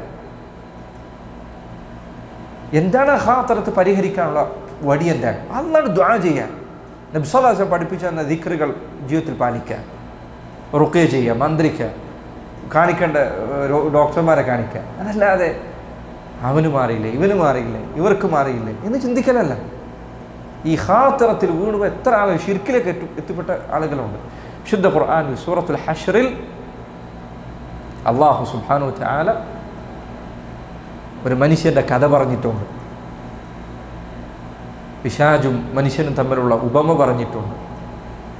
പിശാച് അവനോട് പറഞ്ഞു, ഖാല ലഹു ഉക്ഫുർ ഫലമ്മ കഫറ ഖാല ഇന്നി അഖാഫുല്ലാഹ റബ്ബൽ ആലമീൻ. പിശാച് അവനോട് പറഞ്ഞു, നീ കാഫിറാവണം. അവൻ കാഫിറായി. അവൻ കാഫിറായപ്പോൾ ശൈത്താൻ പറഞ്ഞു, ഞാൻ അള്ളാഹുവിനെ പേടിക്കുന്നു. അതിന് പിന്നിലൊരു കഥയുണ്ട്. ആ ആയത്തിന് പിറകിൽ ഒരു കഥയുണ്ട്. മുഫസ്സിറുകൾ എടുത്തു നൽകിയ ഒരു ചരിത്രമുണ്ട്. അവർ പറഞ്ഞു, ബനൂ ഇസ്രായേലുകാരുടെ കൂട്ടത്തിൽ ഒരു വലിയ പുരോഹിതനുണ്ടായിരുന്നു, വലിയ സന്യാസി ഉണ്ടായിരുന്നു. അയാളുടെ മഠത്തിൽ ആരാധനകളുമായി കൂടുന്നൊരു മനുഷ്യനായിരുന്നു. അങ്ങനെ ഇരിക്കെ ശൈത്താൻ ഇയാളെ വഴിപിഴപ്പിക്കാൻ പല മാർഗങ്ങൾ നോക്കി. ഇയാൾ ഒന്നിനും വീഴുന്നില്ല. അങ്ങനെ 4 സഹോദരങ്ങളുള്ള ഒരു സ്ത്രീ, ആ സ്ത്രീക്ക് പിശാച് അസുഖമുണ്ടാക്കി, അസുഖം ബാധിപ്പിച്ചു. അങ്ങനെ ഈ 4 സഹോദരങ്ങൾക്കും അവരുടെ സ്വപ്നത്തിൽ ശൈത്താൻ അവരോട് പറഞ്ഞു, ഇന്ന നാട്ടിൽ ഒരു പുരോഹിതനുണ്ട്, അയാളുടെ അരികിൽ കൊണ്ടുപോയാൽ നിങ്ങളുടെ പെങ്ങളുടെ സഹോദരിയുടെ അസുഖം മാറും. അയാളുടെ അരികിൽ നിങ്ങൾ ചിലപ്പോൾ ഈ സ്ത്രീയെ കൊണ്ടുപോയി ആക്കിയാൽ ചിലപ്പോൾ സ്വീകരിക്കില്ല. അതുകൊണ്ട് അയാളുടെ മഠത്തിൽ കൊണ്ടുപോയി ഉപേക്ഷിച്ചിട്ട് വന്നാൽ മതി. അങ്ങനെ ഈ 4 പേരും തങ്ങളുടെ സഹോദരിയെ കൊണ്ടുപോയി അയാളുടെ മഠത്തിൽ കൊണ്ടുപോയി ആക്കി. ഇയാൾ മുന്നിൽ വരുമ്പോൾ ശൈത്താൻ ഇവളെ വിവസ്ത്രയാക്കുകയും അയാളുടെ മുന്നിൽ നിർത്തുകയും ചെയ്തു. അയാൾ അതിലൊന്നും വീണില്ല. പക്ഷേ പിന്നീട് ഒരിക്കൽ പിശാചിൻ്റെ ഈ കെണിയിൽ അയാൾ വീണുപോയി. അയാൾ ഇവളുമായി ബന്ധപ്പെട്ടു. എനിക്ക് സ്ത്രീ ഗർഭിണിയായി. അതോടുകൂടി അയാൾ പേടിക്കാൻ തുടങ്ങി. അയാൾ പുരോഹിതനാണ്. ആളുകൾ അത് അറിഞ്ഞു കഴിഞ്ഞാൽ ഇയാളുടെ മഠം തകർക്കും, ഇയാളെ വധിച്ചു കളയും. പിശാച് ഇയാളോട് സ്വപ്നത്തിൽ വന്നുകൊണ്ട് പറഞ്ഞു, സഹോദരന്മാർ അറിഞ്ഞു കഴിഞ്ഞാൽ പ്രശ്നമാണ്, അതുകൊണ്ട് ഈ പെണ്ണിനെ കുഴിച്ചു മൂടിക്കും, വധിച്ച് കൊന്നു കളയുകയും കുഴിച്ചു മൂടിച്ചു. അങ്ങനെ ഇയാൾ സ്ത്രീയെ കൊന്നു കളഞ്ഞു, കുഴിച്ചിട്ടു. ശൈത്താൻ ഈ 4 സഹോദരങ്ങൾക്കും അവരുടെ സ്വപ്നത്തിൽ കൊണ്ടുപോയി കാണിച്ചു കൊടുത്തു, ഇന്നയാൾ കൊന്നിട്ടുണ്ട്, നിൻ്റെ സഹോദരിയെ കൊന്നിട്ടുണ്ട്, ഇന്ന സ്ഥലത്താണ് കുഴിച്ചിട്ടുണ്ട്. അങ്ങനെ അവർ ഇയാളുടെ അരികിലേക്ക് വരാൻ ഇയാളെ മഠത്തിൽ വന്ന് ഇയാളെ ഭീഷണിപ്പെടുത്തി. ആ സന്ദർഭത്തിൽ പിശാച് പറഞ്ഞു, ഞാനാണ് നിന്നെ ഈ അപകടത്തിൽ പെടുത്തിയത്, നിനക്ക് രക്ഷപ്പെടുന്ന ഒരു വഴിയുണ്ട്, എനിക്ക് സുജൂദ് തരാം. അയാൾ സുജൂദ് ചെയ്തു. അതിനെക്കുറിച്ചാണ് അല്ലാഹു സുബ്ഹാനഹു വ തആല പറഞ്ഞത്, പിശാച് അവൻ ഒരാളെ വഴിപിഴപ്പിച്ച രൂപമില്ല. ഖാല ലഹു ഉക്ഫർ, കാഫിറാവു എന്ന് പറഞ്ഞവൻ കാഫിറായി. എല്ലാ നിലക്കും അയാളെ വഴിപിഴപ്പിക്കാൻ പിശാച് നോക്കി, നടന്നില്ല, ഒരു നിലക്കും സാധിച്ചില്ല. നോക്കൂ, സ്ത്രീകളുടെ ഒരു ഖാത്തറത്തിൽ നിന്ന് ഇത് ഇന്നത്തെ കാലത്ത് എന്തൊക്കെ വഴികളുണ്ട്. വാട്സാപ്പുണ്ട്, ഈ പറയുന്ന സോഷ്യൽ മീഡിയ ഉണ്ട്. ഇതൊക്കെ ഈ കാലഘട്ടത്തിൽ ആളുകളെ വഴിപിഴപ്പിക്കാൻ ഒരു വോയിസ് വന്നു, അല്ലെങ്കിൽ ഒരു കോള് വന്നു, അപ്പോൾ ഒരു സ്ത്രീയുടെ സൗണ്ട് കേട്ടു, അവൻ തിരിച്ചു വിളിക്കാതെ സമാധാനമല്ല. അവിടെ അത് നിർത്തിയിരുന്നെങ്കിൽ അവൻ്റെ അഭിമാനം അവന് സംരക്ഷിക്കാൻ സാധിക്കുമായിരുന്നു, എന്തൊക്കെ പ്രയാസങ്ങളിൽ രക്ഷപ്പെടാൻ സാധിക്കുമായിരുന്നു. പക്ഷേ ഈ ഖാത്തിറ, ഈ പറയുന്ന മനസ്സിലെ ചിന്തകൾ ഉണ്ടാക്കുന്ന അപകടമാണ് ഞാൻ ഈ പറയുന്നത്. 13ാമത്തെ കാര്യം പറയാൻ അവസാനിപ്പിക്കാം. 13ാമത്തെ കാര്യം അദ്ദേഹം പറഞ്ഞു, ഖത്ഉൽ അലാഇഖി വൽ അസ്ബാബ് അല്ലതി തദ്ഊഹു ഇലാ മുവാഫഖത്തിൽ ഹവ. അവൻ്റെ ദേഹേച്ഛ അവനെ വിളിക്കുന്ന കാര്യങ്ങൾ, തിന്മകൾ, അതിലേക്ക് അവനെ നയിക്കുന്ന പല വഴികളും ഉണ്ടായിരിക്കാം. ഇത് ഓരോരുത്തർക്കും അവരവരുടെ കാര്യത്തിൽ നിന്നറിയാം. ചില ആളുകൾക്ക് ഒറ്റയ്ക്ക് ജീവിക്കുന്നത് തിന്മയിലേക്കുള്ള ഏറ്റവും വലിയ എളുപ്പവഴിയാണ്. ഒരു റൂമിൽ ഒറ്റയ്ക്ക് നിൽക്കുക എന്നുള്ളത് അവനെല്ലാ ഹറാമിലും വീഴാനുള്ള വഴി. എങ്കിൽ ഒറ്റയ്ക്ക് നിൽക്കരുത്, ഒപ്പൊരാളെ നിർത്തും. ചില ആളുകൾ ചോദിക്കാറുണ്ട്, ഞാൻ ഒറ്റയ്ക്ക് നിന്നാൽ, ഗൾഫിൽ നിൽക്കുന്ന പല ആളുകളും അവരുടെ ചോദ്യങ്ങളൊന്നാണ്, ഒറ്റയ്ക്ക് നിന്നാൽ ഇങ്ങനെ പ്രശ്നം, ഞാൻ പലതും ഒറ്റയ്ക്ക് നിൽക്കരുത്, നിൻ്റെ ഒപ്പം ദീനിയായ ഒരാളെ കൊണ്ട് നിർത്തും. ചില ആളുകൾക്ക് കൂട്ടുകാരോടൊപ്പം കൂടിയാലാണ് തിന്മകളുണ്ടാവുക. അവൻ്റെ കൂട്ടുകാർ അങ്ങനത്തെ ആൾക്കാരായിരിക്കും. എങ്കിൽ നീ പോയി ഒറ്റയ്ക്ക് നിൽക്കുക, അവരടുത്ത് തന്നെ പോയി നിൽക്കാതിരിക്കുക. അവരടുത്ത് നിൽക്കുകയും വേണം, തിന്മകളിൽ നിന്ന് രക്ഷപ്പെടുകയും വേണം എന്ന് പറഞ്ഞാൽ സാധിക്കില്ല. എന്താണോ നിന്നെ തിന്മയിലേക്ക് നീക്കുക, ഈ സാധാരണ ഫോണാണോ എങ്കിൽ ഇത് ഈ പറഞ്ഞ പ്രശ്നങ്ങളില്ലാത്ത രൂപത്തിൽ ഉപയോഗിക്കാൻ ഇതിൽ വഴിയുണ്ടോ എന്ന് അന്വേഷിക്കാം. കമ്പ്യൂട്ടറാണോ എങ്കിൽ ആൾക്കാരുള്ള സ്ഥലത്ത് വെച്ച് ഉപയോഗിക്കാം. ചില ആളുകൾ കുട്ടികൾക്ക് എല്ലാ തിന്മക്കുള്ള വഴി തുറന്നു വെച്ചു കൊടുക്കും. എന്നിട്ട് കുട്ടികൾ വഴിപഴിച്ചാൽ കിടന്ന് ലഭിക്കും. അവന് ലാപ്ടോപ്പ് അവൻ്റെ വീട്ടിൻ്റെ ഉള്ളിൽ. എന്നിട്ട് ഇന്നത്തെ കുട്ടികൾ ചിലപ്പോൾ രക്ഷിതാക്കളോട് പറയുന്ന കാര്യമാണിത്. 5-10 വയസ്സുള്ള കുട്ടികളെ പറയും, എനിക്ക് പ്രൈവസി വേണം, എൻ്റെ റൂമിലേക്ക് കയറാൻ പാടില്ല. അങ്ങനെ നിങ്ങളുടെ കുട്ടികളെ നിങ്ങൾ നോക്കാതെ ഒഴിവാക്കി വിടാൻ പാടില്ല. അത് അള്ളാഹുവിൻ്റെ റസൂൽ പറയുന്നത്, കുല്ലുക്കും റാഇൻ വ കുല്ലുക്കും മസ്ഊലുൻ അൻ റഅയ്യതിഹി. നിങ്ങളെല്ലാവരും ചോദ്യം ചെയ്യപ്പെടുന്നവരാണ്. മക്കളെ നോക്കണം, അവരെന്താ വീഡിയോ നോക്കുന്നത്, അവരെന്താ ഫോണിൽ കാണുന്നത്, പരിശോധിക്കണം. പ്രത്യേകിച്ച് ഈ കാലത്ത് എന്തായാലും പരിശോധിക്കണം. ഇന്ന് ചില ആളുകൾ ഇത് പാശ്ചാത്യരിൽ നിന്ന് വന്നതാണ്, പാശ്ചാത്യരുടെ സ്വഭാവങ്ങളിൽപ്പെട്ടതാണ്. കുട്ടികൾക്ക് റൂം കൊടുക്കുക, പിന്നെ അതിലേക്ക് രക്ഷിതാവ് കയറൂല, അവിടെ നോക്കാൻ വളരെ പ്രൈവസിയാണ്. അങ്ങനെ ഒരു പ്രൈവസി ഇസ്ലാമിലില്ല. ഹറാമുകളിലേക്ക് മക്കൾ പോകുന്നുണ്ടോ അത് പരിശോധിക്കണം. അത് വാപ്പയുടെ ബാധ്യതയാണ്, ഉമ്മാൻ്റെ ബാധ്യതയാണ്. അവൻ്റെ കൂട്ടുകാരാരാണ്, അവൻ ആരുമായി സംസാരിക്കും, ശ്രദ്ധിക്കണം. അപ്പോൾ ഹറാമിലേക്ക് നയിക്കുന്ന വടികൾ എന്താണോ ഉള്ളത് അത് മുറിച്ചു കളയണം. ഇന്ന് ലാ ഹൗല വലാ ഖുവത ഇല്ലാ ബില്ലാഹ് നിങ്ങൾ വായിക്കുന്ന വാർത്ത മനുഷ്യൻ അത്ഭുതപ്പെട്ടു പോകണം. മുസ്ലിം പേരുള്ള പെൺകുട്ടികളാണ് സ്വർഗരതിയിലേക്കും മറ്റു കാര്യങ്ങളും പരസ്യമായി വരുന്നത്. എങ്ങനെയാണ് ഇവർ ഈ വഴിയിലേക്ക് എത്തിപ്പെട്ടത്? ഇത് പ്രകൃതിപരമായ കാര്യമാണ്. ഒരാൾക്ക് ജനിച്ച ഉടനെ തന്നെ എനിക്കിനി, അല്ലെങ്കിൽ ജനിച്ചാൽ പൊതുവെ പ്രകൃതി ആ മനുഷ്യന് തോന്നുന്നതല്ല. എങ്ങനെയാണ് ഇത് വന്നത്? എങ്ങനെയാണ് ഈ കുട്ടിയുടെ മനസ്സിൽ ഇത് വളരുന്നത്, ഇവർ തിരിച്ചറിയാതെ പോകുന്നത്? എങ്ങനെയാണ് ഇത്രയധികം മാതാപിതാക്കൾ അശ്രദ്ധരാകുന്നത്? അവനാണ് കുട്ടികളെ നോക്കണ്ടേ? കോളേജിൽ പറഞ്ഞു വെച്ചാൽ അവരെ ആരായിട്ടാണ് പഠിക്കുന്നത്, ആരായിട്ട് സംസാരിക്കുന്നത് നോക്കണ്ടേ? സഹോദരങ്ങളെ, ഇത് വളരെ സങ്കടമുണ്ടാക്കുന്ന കാര്യമാണ്. അതുകൊണ്ട് ഹറാമിലേക്ക് നയിക്കാനുള്ള വടികൾ എന്താണ്, അത് സ്റ്റോപ്പ് ചെയ്യുക. അതുകൊണ്ട് അള്ളാഹു പറഞ്ഞു, വലാ തഖറബു അസ്സിന, വലാ തസ്നു എന്നല്ല, നിങ്ങൾ വിചാരിക്കരുത് എന്നല്ല, വലാ തഖറബു അസ്സിന, വിചാരത്തിലേക്ക് നിങ്ങൾ അടുക്കരുത്. അള്ളാഹു ഖുർആനിൽ പറഞ്ഞു, വലാ തത്തബിഉ ഖുതുവാതി ശൈത്താൻ, പിശാചിൻ്റെ കാൽപ്പാടുകൾ നിങ്ങൾ അതിൽ അവനെ പിന്തുടരരുത്. കാൽപ്പാടിൽ ചവിട്ടാൻ പാടില്ല, വേറെ വഴിക്ക് നടക്കുക. ഇമാം അഹ്മദ് റഹിമഹുല്ലാഹ് അദ്ദേഹം പറഞ്ഞ മനോഹരമായ ഉപമയുണ്ട്. ഇതേപോലെ ഹറാമുകളിൽ വീഴുന്നതിനുള്ള ഉപമ ഒരു മനുഷ്യൻ ചെളിയുള്ള വടിയിലൂടെ നടക്കുന്നത് പോലെയാണ്. അത് നമ്മൾ ചെളിയുള്ള വഴി നടക്കുമ്പോൾ ശ്രദ്ധിക്കാൻ, ചെളി ശരീരത്തിലാകാതിരിക്കാൻ ശ്രദ്ധിക്കും, കാലൊക്കെ നോക്കി നോക്കി വെക്കും. അങ്ങനെ നടക്കുന്നതിനിടയിൽ ഒരു കുഴിയിലങ്ങ് കാല് ചവിട്ടിയെന്ന് വിചാരിക്കുക, ചെളിയിൽ അബദ്ധത്തിൽ വീണുപോയി, പിന്നെ എന്തായിരിക്കും അവസ്ഥ? പിന്നെ അങ്ങ് നടക്കും. ഒരു തവണ വീണ് കഴിഞ്ഞാൽ പിന്നെ ചെളി നിന്നെ ബാധിക്കുന്നതിന് പ്രശ്നമാവാതായി, ഏതായാലും നനഞ്ഞു എന്നാണ് ഇതിൽ പറയുന്നത്. ഇതേ കാര്യം ഹറാമുകളിലുണ്ട്. ഹറാമുകളിൽ ഒരു തവണ ചവിട്ടിയാൽ പിന്നെ മുങ്ങി കുളിച്ചുകൊണ്ടാണ് പലരും തിരിച്ചു കയറാൻ ശ്രമിക്കുക. അത് ശ്രദ്ധിക്കേണ്ട കാര്യമാണ്. അദ്ദേഹം പറയാൻ, വലൈസൽ മുറാദു അല്ലാ യകൂന ലഹു ഹവ, ഒരു മനുഷ്യന് ദേഹേച്ഛ എന്ന് പറയുന്നത് അവൻ്റെ ജീവിതത്തിൽ ഉണ്ടാകും.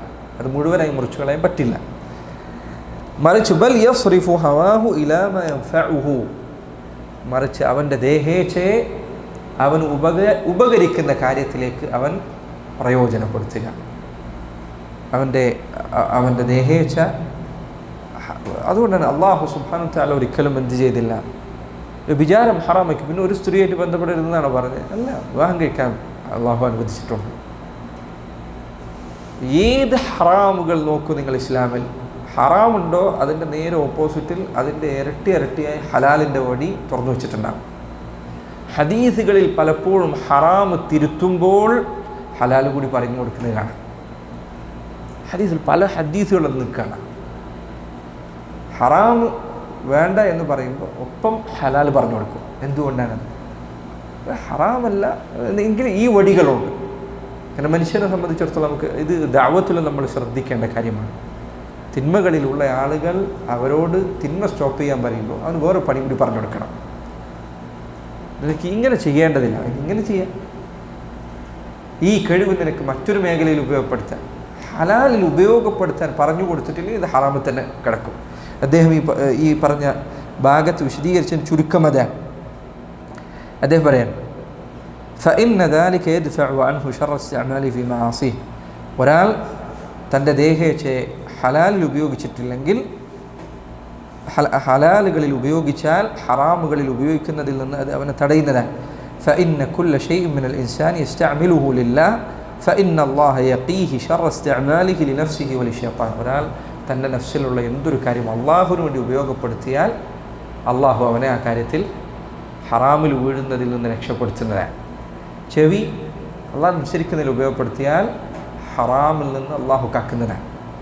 കണ്ണ് ഇതേപോലെ തന്നെ ഏത് കാര്യം എന്തൊരു കാര്യമാണോ നമ്മൾ ഹലാലിൽ ഉപയോഗപ്പെടുത്തുന്നത് അള്ളാഹു അത് ഹറാമിൽ നിന്ന് തടയാൻ സഹായമായി നൽകുന്നതാണ്.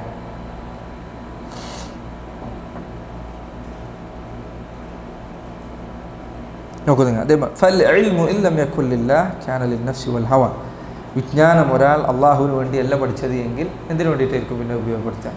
അവനവൻ്റെ നേട്ടത്തിന് വേണ്ടിയിട്ടായിരിക്കും, അവനവൻ്റെ ദേഹേച്ഛയ്ക്ക് വേണ്ടിയായിരിക്കും. വൽഅമലു ഇല്ലം യകുൻ ലില്ലാഹ് കാന ലിറിയാഇ വന്നിഫാഖ്. അള്ളാഹുവിന് വേണ്ടിയിട്ടല്ല അമൽ ചെയ്യുന്നത് എങ്കിൽ റിയാഇനും നിഫാഖിനും വേണ്ടിയായിരിക്കും. ഇത് രണ്ടിലൊന്നല്ലാതെ ഒരു വഴിയില്ല. ഒന്നല്ലെങ്കിൽ അള്ളാഹുവിന്, അല്ലെങ്കിൽ ഷൈത്താനോ അതല്ലെങ്കിൽ മറ്റാർക്കെങ്കിലും വേണ്ടിയുമാണ്. വൽമാലു ഇല്ലം യുൻഫഖ് ലില്ലാഹ് ഉൻഫിഖ ഫീ ത്വാഅത്തി ശൈത്താനി വൽ ഹവ. സമ്പത്ത് അള്ളാഹുവിന് വേണ്ടി ഉപയോഗപ്പെടുത്തിയിട്ടില്ലെങ്കിൽ പിശാചിന് വേണ്ടി ഉപയോഗപ്പെടുത്തും. ഇത് നിർബന്ധമാണ്. നല്ലതിന് വേണ്ടി ഉപയോഗിച്ചിട്ടില്ലേ ഹറാമിന് ഉപയോഗിക്കും. നിൻ്റെ ബുദ്ധി നല്ലതിന് വേണ്ടി ഉപയോഗിച്ചിട്ടില്ലേ ചീത്തന് വേണ്ടി ഉപയോഗിക്കും. ഈ രണ്ടിലൊരു വഴിയല്ലാതെ നമ്മുടെ മുന്നിലില്ല. والقوة إن لم يستعملها في أمر الله استعملته في معصيته. ഒരാളുടെ ശാരീരികമായ ശക്തി അയാൾ അള്ളാഹുവിന് വേണ്ടി ഉപയോഗപ്പെടുത്തിയിട്ടില്ലെങ്കിൽ ഹറാമിൽ ഉപയോഗപ്പെടുത്തും. അതുകൊണ്ടാണ് ഇബ്നുൽ ഖയ്യിം റഹിമഹുല്ലാഹ് അദ്ദേഹം കുട്ടികൾ അവരുടെ കഴിവ് എന്താണ് എന്ന് മനസ്സിലാക്കുകയും ആ കഴിവ് അള്ളാഹുവിനെ അനുസരിക്കുന്നതിൽ ഉപയോഗപ്പെടുത്താൻ അവർ ശീലിപ്പിക്കുകയും വേണം. ഇത് പല രക്ഷിതാക്കളും പഠിക്കേണ്ട നല്ലൊരു പാഠമാണ്. എൻ്റെ കുട്ടിക്ക് ചിലപ്പോൾ ശാരീരിക ശേഷിയാണ് ഉണ്ടാവുക, ബുദ്ധി അത്ര പവർഫുള്ളായിരിക്കില്ല എങ്കിൽ ഇസ്ലാമിൻ്റെ മാർഗത്തിൽ അവൻ്റെ ശാരീരിക ശേഷി ഉപയോഗപ്പെടുത്താൻ പഠിപ്പിക്കും. ഇബ്നുൽ ഖയ്യിം അദ്ദേഹത്തിൻ്റെ കാലഘട്ടത്തിൽ അദ്ദേഹം പറഞ്ഞു, ശാരീരിക ശേഷി ഉണ്ടെങ്കിൽ അള്ളാഹിൻ്റെ മാർഗ്ഗത്തിൽ ജിഹാദ് ചെയ്യാൻ പഠിപ്പിക്കും, ബുദ്ധി ഉണ്ടെങ്കിൽ ആലിമാവാൻ പഠിപ്പിക്കുക, കച്ചവടം ചെയ്യാൻ കഴിവുണ്ടെന്ന് മനസ്സിലായാൽ കച്ചവടം ചെയ്യാനും സദഖ ചെയ്യാനും പഠിപ്പിക്കുക. കുട്ടികളെ അവരുടെ താല്പര്യങ്ങൾ എന്താണെന്ന് തിരിച്ചറിഞ്ഞ് ആ താല്പര്യങ്ങൾ നല്ലതിലേക്ക് പോകും. ചില കുട്ടികൾക്ക് വരക്കാൻ കഴിവുണ്ട്. അപ്പോൾ കുട്ടികൾ എന്താ നബി സല്ലല്ലാഹു അലൈഹി വസല്ലം പറഞ്ഞത്, നിനക്ക് ഒന്നും വരക്കാതിരിക്കാൻ പറ്റില്ലെങ്കിൽ ജീവനില്ലാത്ത വരച്ചോ. അപ്പോൾ കുട്ടികൾ വരക്കാൻ ചിലപ്പോൾ കുട്ടികൾക്ക് കഴിവുണ്ടാകും. ഒന്നല്ലെങ്കിൽ ജീവനില്ലാത്തവയുടെ ചിത്രം വരയ്ക്കാം. വരക്കാനേ പാടില്ല എന്ന് പറഞ്ഞാലോ അത് അവൻ്റെ കഴിവിൽപ്പെട്ടതാണ്. സ്വാഭാവികത ഉപയോഗപ്പെടുത്തുക തന്നെ ചെയ്യും. നല്ലത് ഉപയോഗപ്പെടുത്തുക. ഖുർആനായത്ത് നല്ല വൃത്തിയിൽ എഴുതാൻ പഠിപ്പിക്കുക, ഖത്ത് പഠിപ്പിക്കുക. കുട്ടികളെ അവർക്ക് എന്തിലാണോ കഴിവുള്ളത് അത് പ്രയോജനകരമായ കാര്യത്തിലേക്ക് അതിനെ വഴി തിരിച്ചു വിടുക എന്നത് മനുഷ്യന് സാധിക്കുന്ന കാര്യമാണ്. അദ്ദേഹം പറയുന്നു, അദ്ദേഹം പറഞ്ഞു, ഫമൻ അവദ നഫ്സഹു അൽഅമല ലില്ലാഹ് ലം യകുൻ അലൈഹി അശഖ്ഖ മിൻ അൽഅമൽ ലിഗൈരിഹി. ആരെങ്കിലും അള്ളാഹുവിന് വേണ്ടി പണിയെടുത്താൽ അത് തൻ്റെ ജീവിതത്തിലെ ശീലമാക്കി കഴിഞ്ഞാൽ അവന് ഏറ്റവും പ്രയാസമുള്ള കാര്യം അള്ളാഹു അല്ലാത്തവർക്ക് വേണ്ടി ഒരു കാര്യം ചെയ്യാന്നുള്ളതാണ്. ഇത് വളരെ വലിയ പാഠമാണ്. ഇങ്ങനെ നിങ്ങൾക്കാവണോ, മരിക്കുന്നതിന് മുൻപ് ഈ അവസ്ഥയിലേക്ക് എത്തണോ, ഇപ്പോൾ പണിയെടുക്കുക. അള്ളാഹുവിന് വേണ്ടി പണിയെടുത്ത് സ്വന്തത്തെ ശീലിപ്പിക്കുക. ശീലിച്ചു കഴിഞ്ഞാൽ പിന്നെ നിനക്ക് അള്ളാഹു അല്ലാത്തവർക്കൊരു പണിയെടുക്കുന്നത് പ്രയാസകരമായി തീരും. അതായിരിക്കും നിനക്ക് ഏറ്റവും ബുദ്ധിമുട്ടുള്ള കാര്യം. ഇപ്പോൾ നമ്മൾ നേരെ മസ്ജിദിൽ പോകുന്ന സമയത്ത് നിരന്തരമായി ജമാഅത്ത് നിസ്കാരം ഒരിക്കലും ഉപേക്ഷിക്കാത്ത ഒരാളെ സംബന്ധിച്ച് കൈയും കാലും തളർന്നാൽ വരെ ചിലപ്പോൾ അയാൾക്ക് ഏറ്റവും പ്രയാസമുള്ള കാര്യം വീട്ടിലിരിക്കുന്നതായിരിക്കും. അയാൾക്ക് പള്ളിയിൽ പോകുന്നതിന് കാലിന് വയ്യാത്ത സ്ട്രോക്ക് ബാധിച്ച ആൾ ഓരോ ജമാഅത്തിനും വരികയാണ്. കാലിനും കയ്യിനും ഒരു കുഴപ്പമില്ലാത്ത ആളുകൾ അവർക്ക് അങ്ങോട്ട് പോകുന്നത് പ്രയാസം. എന്നാൽ കാലിനും കയ്യും വയ്യാത്ത ആൾ അയാൾക്ക് ജമാഅത്തിൽ പങ്കെടുക്കാതിരിക്കുന്നതാണ് പ്രയാസം. ചിലപ്പോൾ അയാൾ ബാക്കിയുള്ളവരൊക്കെ പറയും നിങ്ങൾ പോണ്ട. മസ്ജിദുകൾ എത്ര ആളുകളാണ് നമ്മളങ്ങനെ കാണുന്നത് വടിയും കുത്തി വരുന്നത്. അതിൽ താഴെയുള്ള ഒരു രോഗം ബാധിച്ചാൽ നമ്മൾ പലരും മസ്ജിദ് പോകുന്നത് വേണ്ടാന്ന് വെക്കും. പക്ഷെ ഒരാൾക്ക് അള്ളാഹുവിൻ്റെ തൃപ്തിയിലുള്ള പ്രവർത്തനം ശീലമാക്കിയാൽ അത് ഉപേക്ഷിക്കുക എന്നതായിരിക്കും ഏറ്റവും പ്രയാസം. അതാണ് ഏറ്റവും ബുദ്ധിമുട്ടുണ്ടാക്കുക. നമുക്ക് ഖാലിദ് ഇബ്നു വലീദ് റളിയല്ലാഹു അൻഹു പായൽ കിടന്ന് മരിക്കുമ്പോൾ അദ്ദേഹം കരയുന്നത് എന്തിനാണ്? അള്ളാഹുവിൻ്റെ മാർഗത്തിൽ യുദ്ധത്തിൽ മരിച്ചുപോയില്ല എന്നത് ആലോചിച്ചുകൊണ്ടാണ്. അദ്ദേഹത്തിന് പ്രയാസകരമായി തീരുന്നത് അതാണ്. റസൂലുള്ളാഹി സ്വല്ലല്ലാഹു അലൈഹി വസല്ലം സദഖ അദ്ദേഹത്തിന് അവിടത്തേക്ക് ശീലമായി. നമുക്ക് മുദർ ഗോത്രത്തിൽ കുറച്ച് ആളുകൾ വന്നു, കയ്യിൽ വീട്ടിൽ എന്തെങ്കിലും ഉണ്ടോ എന്ന് അറിയാൻ വേണ്ടി ആളയച്ചു. വീട്ടിലൊന്നുമില്ല. വീട്ടിലേക്ക് അവിടെ നിന്ന് കയറിപ്പോയി, വീട്ടിലൊന്നുമില്ല. സഹാബികൾ പറഞ്ഞു, അവിടുത്തെ മുഖം വിവരണമായി. എന്താലോചിച്ചിട്ട്? അവനവൻ്റെ വീട്ടിലൊന്നും ഇല്ലാതെല്ലാം ആലോചിച്ചിട്ടല്ല, ഇവർക്കൊന്നും കൊടുക്കാൻ പറ്റുന്നില്ല എന്നത് ആലോചിച്ചു. സ്വതക്ക ശീലമായപ്പോൾ കൊടുക്കാൻ പറ്റുന്നില്ല എന്നുള്ളതാണ് പ്രയാസമായി തീരുന്നത്. നമ്മൾ പലർക്കും നേരെ തിരിച്ചാൽ കൊടുക്കാമെന്നുള്ളതാണ് പ്രയാസകരമായി തീരുന്നത്. നോക്കൂ, ഈ നന്മകൾ ഒരാളുടെ ശീലമായി കഴിഞ്ഞാൽ അത് ഉപേക്ഷിക്കുന്നത് പ്രയാസകരമാവുന്നതിൻ്റെ അടയാളങ്ങളിൽപ്പെട്ടതാണ് ഈ പറഞ്ഞത്.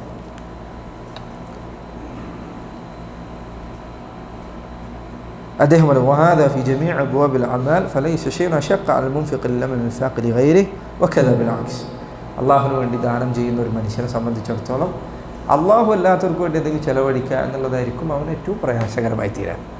ഇത് സുബ്ഹാനല്ലാഹ്, ഒരാൾക്ക് അനുഭവിച്ചാലല്ലാതെ ഇത് ഈ പറഞ്ഞതിൽ പലതും തിരിച്ചറിയാൻ സാധിക്കാം. നമുക്കിത് വാക്കുകൊണ്ട് പറയാം എന്നല്ലാതെ ദീനിലെ ചില മഖാമുകൾ, ചില സ്ഥാനങ്ങൾ, ചില പദവികൾ അനുഭവിച്ചവനല്ലാതെ അതിൻ്റെ യാഥാർത്ഥ്യം എന്താണെന്ന് പറയുന്നത് കിതാബിൽ വായിക്കാം.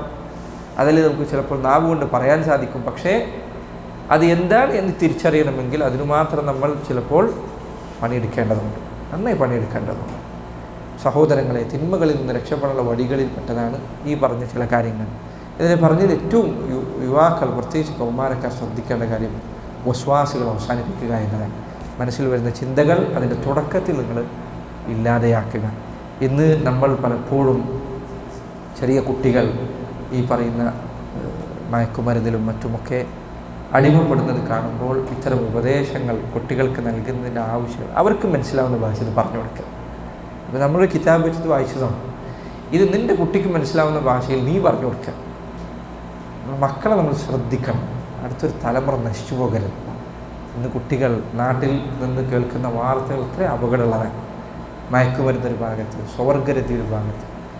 സുബ്ഹാനല്ലാഹ്, ഇതൊക്കെ പരസ്യമായി വലിയ അവകാശമാണെന്ന് പറഞ്ഞ് ആളുകൾക്ക് മുന്നിൽ വെച്ച് ജനങ്ങൾ ഇത് ഞങ്ങൾക്കിത് ചെയ്യാൻ പറ്റും. എന്തൊരു വൃത്തികേടാണ് മനസ്സിലാക്കുന്നത്. സുബ്ഹാനല്ലാഹ്, എത്ര വലിയ അപകടത്തിലേക്കാണ് നമ്മുടെ ആളുകൾ എത്തിപ്പെടുന്നത് ആലോചിച്ച് നോക്കും.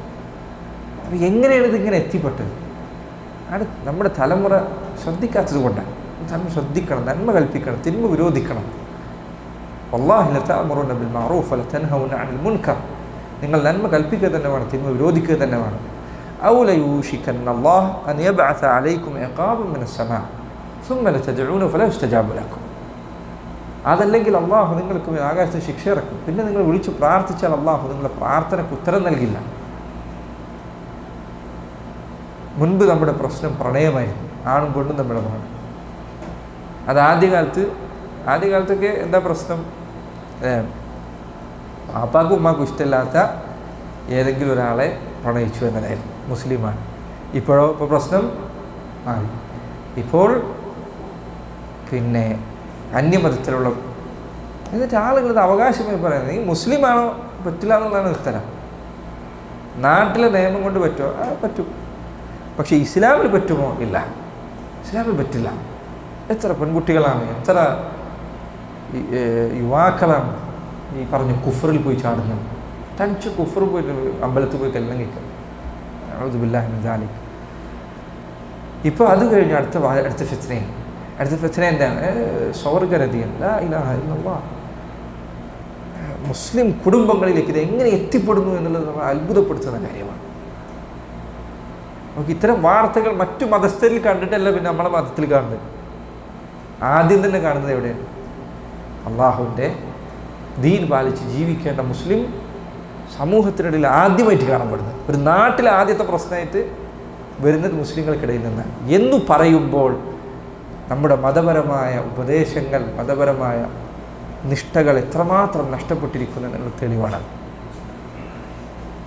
അത് ഈ പറയുന്ന എന്ത് പറഞ്ഞാലും ദീനിൻ്റെ എന്തൊരു കൽപ്പനയും ഒന്ന് കണിശമായി പറഞ്ഞാൽ തീവ്രവാദം എന്ന് പറഞ്ഞ് പേടിപ്പിച്ച് ഒരാൾക്ക് ദീനിലെ ഒരു കൽപ്പനയും അനുസരിക്കാനുള്ള ധൈര്യമില്ലാതെയായിരിക്കും. എന്തു വന്നാലും. ഇപ്പോൾ ആളുകൾ സ്വർഗരതിനെ നോക്കൂ നിങ്ങൾ. ചില ആളുകൾ സ്വർഗരതിയെക്കുറിച്ച് സംസാരിച്ചിട്ട് പറയും, സ്വർഗരതി തിന്മയാണെന്ന് പറയാൻ നമുക്ക് അവകാശമുണ്ട്, തിന്മയല്ലെന്ന് പറയാൻ മറ്റുള്ളവർക്ക് അവകാശമുണ്ട്. നാട്ടിലെ കാര്യമാണ്, ശരിയാണ്. സ്വർഗരതി വേണമെന്ന് പറയുന്നവരെ നമുക്ക് വെറുപ്പില്ല. എന്താ ഈ പറയുന്നത്? എന്ത് അപകടകരമായ വാദമാണ് നിങ്ങൾ ഈ പറയുന്നത്? സ്വർഗരതി ചെയ്യുന്നവരെ വെറുക്കണം, തിന്മ ചെയ്യുന്നവരെ വെറുക്കാതെ പിന്നെ എങ്ങനെയാണ് കുട്ടികൾ ഇന്ന് അകന്നു നിൽക്കുക? അടുത്ത തലമുറയാണ് നിങ്ങൾ ഈ നശിപ്പിച്ചുകൊണ്ടിരിക്കുന്നത് ഇത്തരം പഴച്ച വാദങ്ങൾ കൊണ്ട്.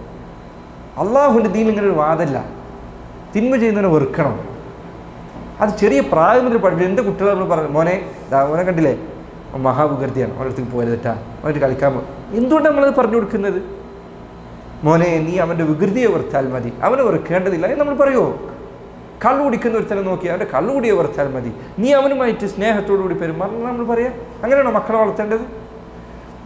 അങ്ങനെ തന്നെ പഠിപ്പിക്കണം. മോനെ ഈ വൃത്തികൾ നോക്കൂ. നിങ്ങൾ ഒരു 5-6 കൊല്ലം മുൻപ് മുസ്ലിങ്ങൾ മാത്രമല്ല അന്യമതസ്ഥർ വരെ ബസ്സിലോ ട്രെയിനിലോ കയറിക്കഴിഞ്ഞാൽ, അന്യ സംസ്ഥാനത്ത് പോയി കഴിഞ്ഞാൽ, ഈ പറയുന്ന കോലത്തിൽ നടക്കുന്ന ഹിജഡ കോലത്തിൽ നടക്കുന്ന ഒരാൾ അടുത്ത് വന്നിരുന്നത് എന്താ ചെയ്തിരുന്നത്? പ്രകൃതിയാ മനുഷ്യന് ഇത് വെറുപ്പുണ്ടായിരുന്ന കാര്യമാണ്. ഏതെങ്കിലും ഒരാൾ ഈ പറയുന്ന വാദം പറയുന്ന ഏതെങ്കിലും ഒരാൾ ട്രെയിനിൽ ഈ ചിന്ത പറയുന്ന ആൾക്കാർ ഈ വൃത്തികേട് കാണിച്ചു വരുന്ന, ഓ നിന്നെ എനിക്ക് വെറുപ്പൊന്നുമില്ല, നിന്റെ ഈ തിന്മ എനിക്ക് വെറുപ്പുള്ളൂ എന്ന് പറഞ്ഞാൽ 10 രൂപ 100 രൂപ സ്നേഹത്തോടു കൂടിയാണോ വെച്ചു കൊടുക്കുന്നത്? പല മറ്റേ അന്യ സംസ്ഥാനങ്ങൾ പലയിടത്ത് പോയി കഴിഞ്ഞാൽ ഈ വൃത്തികേട് ചെയ്യുന്ന ആളുകൾ വന്ന് നിർബന്ധിച്ച് പൈസ വാങ്ങിക്കും. സ്നേഹത്തോടു കൂടിയാണോ കൊടുക്കുന്നത്? എന്ത് വിവരക്കേടാണ് ഈ പറയുന്നത്? അവരെ വെറുക്കേണ്ടതുണ്ട്. ഇന്ന് ചില ആളുകൾ പറയും വെറുപ്പ് എന്നത് എന്തോ ഒരു വലിയ, അങ്ങനെയില്ല. വെറുക്കേണ്ടതുണ്ട്. തിന്മകൾ ഒരിക്കലും സ്വർഗരതി എന്ന് പറയുന്നൊരു വസ്തു ഇവിടെ ഉണ്ടോ? ഇല്ല. അതിനെ വെറുക്കാൻ അത് വ്യക്തികളിലാണ് നിലനിൽക്കുന്നത്. ആ വ്യക്തികൾ അത് ഒഴിവാക്കിയിരുന്നെങ്കിൽ ആ തിന്മ ഉണ്ടാകുമായിരുന്നില്ല. അതുകൊണ്ട് ചില ആളുകൾ വെറുപ്പ് എന്ന് പറയുമ്പോൾ എന്തോ ഒരു അപകടം പിടിച്ച കാര്യമാണ് എന്ന തോന്നൽ പ്രചരിപ്പിക്കുകയും ഇത് യുവാക്കളെ അപകടത്തിലേക്ക് നയിക്കും. ഞാൻ പ്രത്യേകം പറയട്ടെ, കുട്ടികളെ നിങ്ങൾ ഇത്തരം വീഡിയോകൾ വരെ കാണിച്ചു കൊടുക്കരുത്. ഈ ഹിജഡകളുടെയോ അതല്ലെങ്കിൽ സ്വർഗരതിയിൽ പെട്ട് ഈ മോശമായ കോലങ്ങൾ കൊണ്ട് അവരുടെ രൂപം തന്നെ കാണിച്ചു കൊടുക്കരുത്. കുട്ടികൾ കാണിച്ചു കൊടുക്കരുത്. കുട്ടികൾക്ക് ഈ പറയുന്ന ചിത്രങ്ങൾ സ്വാഭാവികമായി തോന്നാനാണ് ഇത് കാരണമാവുക. അവരുടെ ഫിത്രത്ത്, ശുദ്ധ പ്രകൃതിയുടെ ഭാഗമാണിത്. അതുകൊണ്ടാണ് ലൂത്ത് നബി ചോദിച്ചു നോക്കുക, അലൈസ മിൻകും റജുലുൻ റഷീദ്, നിങ്ങളുടെ കൂട്ടത്തിൽ മാന്യതയുള്ള ഒരു മനുഷ്യനുമില്ല എന്നാണ് ചോദിച്ചത്. നോക്കൂ, സുബ്ഹാനല്ലാഹ്, വൃത്തികേടാണിത്, ഇതൊരു നജിസാണ്. അത് പറഞ്ഞാൽ ഇന്ന് കാലത്ത് ആളുകൾക്ക് പലർക്കും ഇഷ്ടപ്പെടില്ല, ശരിയാണ്. പക്ഷെ ആളുകൾക്കനുസരിച്ച് ദീൻ മാറ്റാൻ പറ്റില്ല. ഇസ്ലാമിലെ നിയമം ഇതാണ്. ഇത് പണ്ട് കാലത്ത് 1970 80 ഇതേ കാര്യം ഹിജഡകൾ ഈ പറയുന്ന ഹിപ്പി സംസ്കാരം വന്നപ്പോൾ കൊണ്ടുവന്നതാണ്. സഹോദരങ്ങളെ, തിന്മയെ വെറുക്കണം. തിന്മ വെറുക്കുക എന്ന് പറഞ്ഞാൽ എന്താ? തിന്മ ചെയ്യുന്നവനോട് അനിഷ്ടം ഉണ്ടാവണം, അവനോട് ദേഷ്യമുണ്ടാകും. തിന്മ ചെയ്യുന്നതിൻ്റെ പേര് അതിൻ്റെ അർത്ഥം അവനെ പോയി കൊല്ലണം എന്നാണോ? അതിൻ്റെ അർത്ഥം അവനെ പോയി വധിച്ചു കളയണമെന്നാണോ? സുബ്ഹാനല്ലാഹ്. അതുകൊണ്ട് മനുഷ്യൻ്റെ ഫിത്രത്തിൽപ്പെട്ട കാര്യമാണ് തിന്മ ചെയ്യുന്നത്. നമുക്ക് ഇഷ്ടമില്ലാത്തൊരു കാര്യം ചെയ്യുന്ന ഒരാളോട് കണ്ടു കഴിഞ്ഞാൽ നമുക്കൊരനിഷ്ടം ഉണ്ടാവും. അത് മനുഷ്യൻ്റെ ഫിത്രത്തിൽപ്പെട്ടതാണ്. അള്ളാഹ് അതിൻ്റെ ദീന് ഫിത്രത്തിൻ്റെ ദീനാണ്. ഇതൊരിക്കലും തിന്മയെ വെറുക്കാനും തിന്മ ചെയ്യുന്നവരെ വെറുക്കേണ്ടെന്ന് പറയില്ല. അതുകൊണ്ട് ഈ വാദം ഇന്ന് സ്വർഗരതിക്കെതിരെ സംസാരിക്കുന്നവരുടെ നാവിൽ തന്നെ വരാം. അതേപോലെ തന്നെ മുസ്ലിം സമൂഹത്തിനിടയിൽ ഒരിക്കലും ഇത്തരം ഈ പറയുന്ന വേഷം മാറി നടക്കുന്ന ആളുകളെ നിങ്ങൾക്ക് അവരെ കാണിച്ചു കൊടുക്കരുത്. ഇത് കുറച്ചു കഴിഞ്ഞാൽ നിസ്സാരമായി തോന്നും. ശരിയാണ്, ഈ പ്രശ്നം ബാധിച്ച ആളുകളുണ്ട്, യുവാക്കളുണ്ട്, കോളേജിൽ പഠിക്കുന്ന കുട്ടികളുണ്ട്. അവരെ കാണിക്കുക എന്നല്ലാതെ നാട്ടിലെല്ലാവരെയും ഈ പറഞ്ഞ വൃത്തികേട് കാണിക്കുന്നതിന് നമ്മൾ തന്നെ വടിയൊരുക്കരുത്. കണ്ണുകൾ ഹറാമിൽ നിന്ന് എത്രമാത്രം അകറ്റിപ്പിടിക്കുന്നു അത്രയും അതിനോടുള്ള ദേഷ്യവും അകൽച്ചയും. അത് നബി സല്ലല്ലാഹു അലൈഹി വസല്ലം പറഞ്ഞത്. നോക്കൂ, സുബ്ഹാനല്ലാഹ്, റസൂലുള്ളാഹിയുടെ ഹദീസ് നോക്കുന്നു. അവിടുന്ന് പറഞ്ഞു, അന്ത്യനാൾ വന്നാൽ ഫിത്നകൾ കടൽ തിരമാലകളെ പോലെ വരും. ഒരു തിരമാല വരുമ്പോൾ അവൻ പറയും, ഹാദിഹി ഹാദിഹി, ഈ ഫിത്നയിൽ ഞാൻ നശിക്കും, പേടിക്കും. അങ്ങനെ എങ്ങനെയൊക്കെയോ അവൻ അതിൽ നിന്ന് രക്ഷപ്പെടും. അപ്പോൾ അടുത്തത് വരുമ്പോൾ അവൻ പറയും ഇതിൽ ഞാൻ എൻ്റെ കഥ തീരും. നോക്കൂ, അങ്ങനെ അവനെ ഫിത്നകളിട്ട് മറിച്ചുകൊണ്ടേയിരിക്കുമെന്നാണ്. ഈ ഫിത്ന ഇത് തിരിച്ചു പോകുമ്പോൾ ഇത് അവസാനിക്കും. എന്തായാലും ഈ പറയുന്ന സ്വർഗരതി, ഇതിനു വേണ്ടിയിട്ടുള്ള ഒച്ചയും പുളിയും ഇത് അവസാനിക്കും. പക്ഷെ ഇത് അവസാനിക്കുമ്പോഴത്തേക്ക് നമ്മുടെ ഹൃദയം ഈ ഫിത്ന കുടിച്ചു പോകരുത്. ഇതിനോടൊക്കെ ഒരു നിസ്സാരഭാവം, അതൊരു കുഴപ്പമില്ലാത്ത കാര്യം, അങ്ങനെ ആകരുത്. ഇത് മഹാവൃത്തികേടാണ്. ആ ചിന്ത ഹൃദയത്തിൽ എപ്പോഴും ഉണ്ടായിരിക്കണം. അവർ നമ്മുടെ വീടകങ്ങൾക്കുള്ളിലേക്ക് കയറി വരാനുള്ള ഒരു സാഹചര്യം നമ്മൾ ഒരുക്കാൻ പാടില്ല. അല്ലാഹു സുബ്ഹാനഹു വ തആല തിന്മകളിൽ നിന്ന് അകന്നു നിൽക്കാൻ, പ്രത്യേകിച്ച് ഈ കാലഘട്ടത്തിലെ ശുഭഹത്തുകളിൽ നിന്ന്, ആശയക്കുഴപ്പങ്ങളിൽ നിന്ന്, ശഹ്വത്തുകളിൽ നിന്ന്, വൃത്തികേടുകളിൽ നിന്ന് മാറി നിൽക്കാൻ അല്ലാഹു നാം ഏവരെയും സഹായിക്കുമാറാകട്ടെ. اللهم أعز الإسلام والمسلمين وأذل الشرك والمشركين. اللهم اغفر للمسلمين والمسلمات والمؤمنين والمؤمنات الأحياء منهم والأموات إنك مجيب الدعوات وقاضي الحاجات. ربنا تقبل منا إنك أنت السميع العليم وتب علينا إنك أنت التواب الرحيم. وصلى الله وسلم وبارك على نبينا محمد.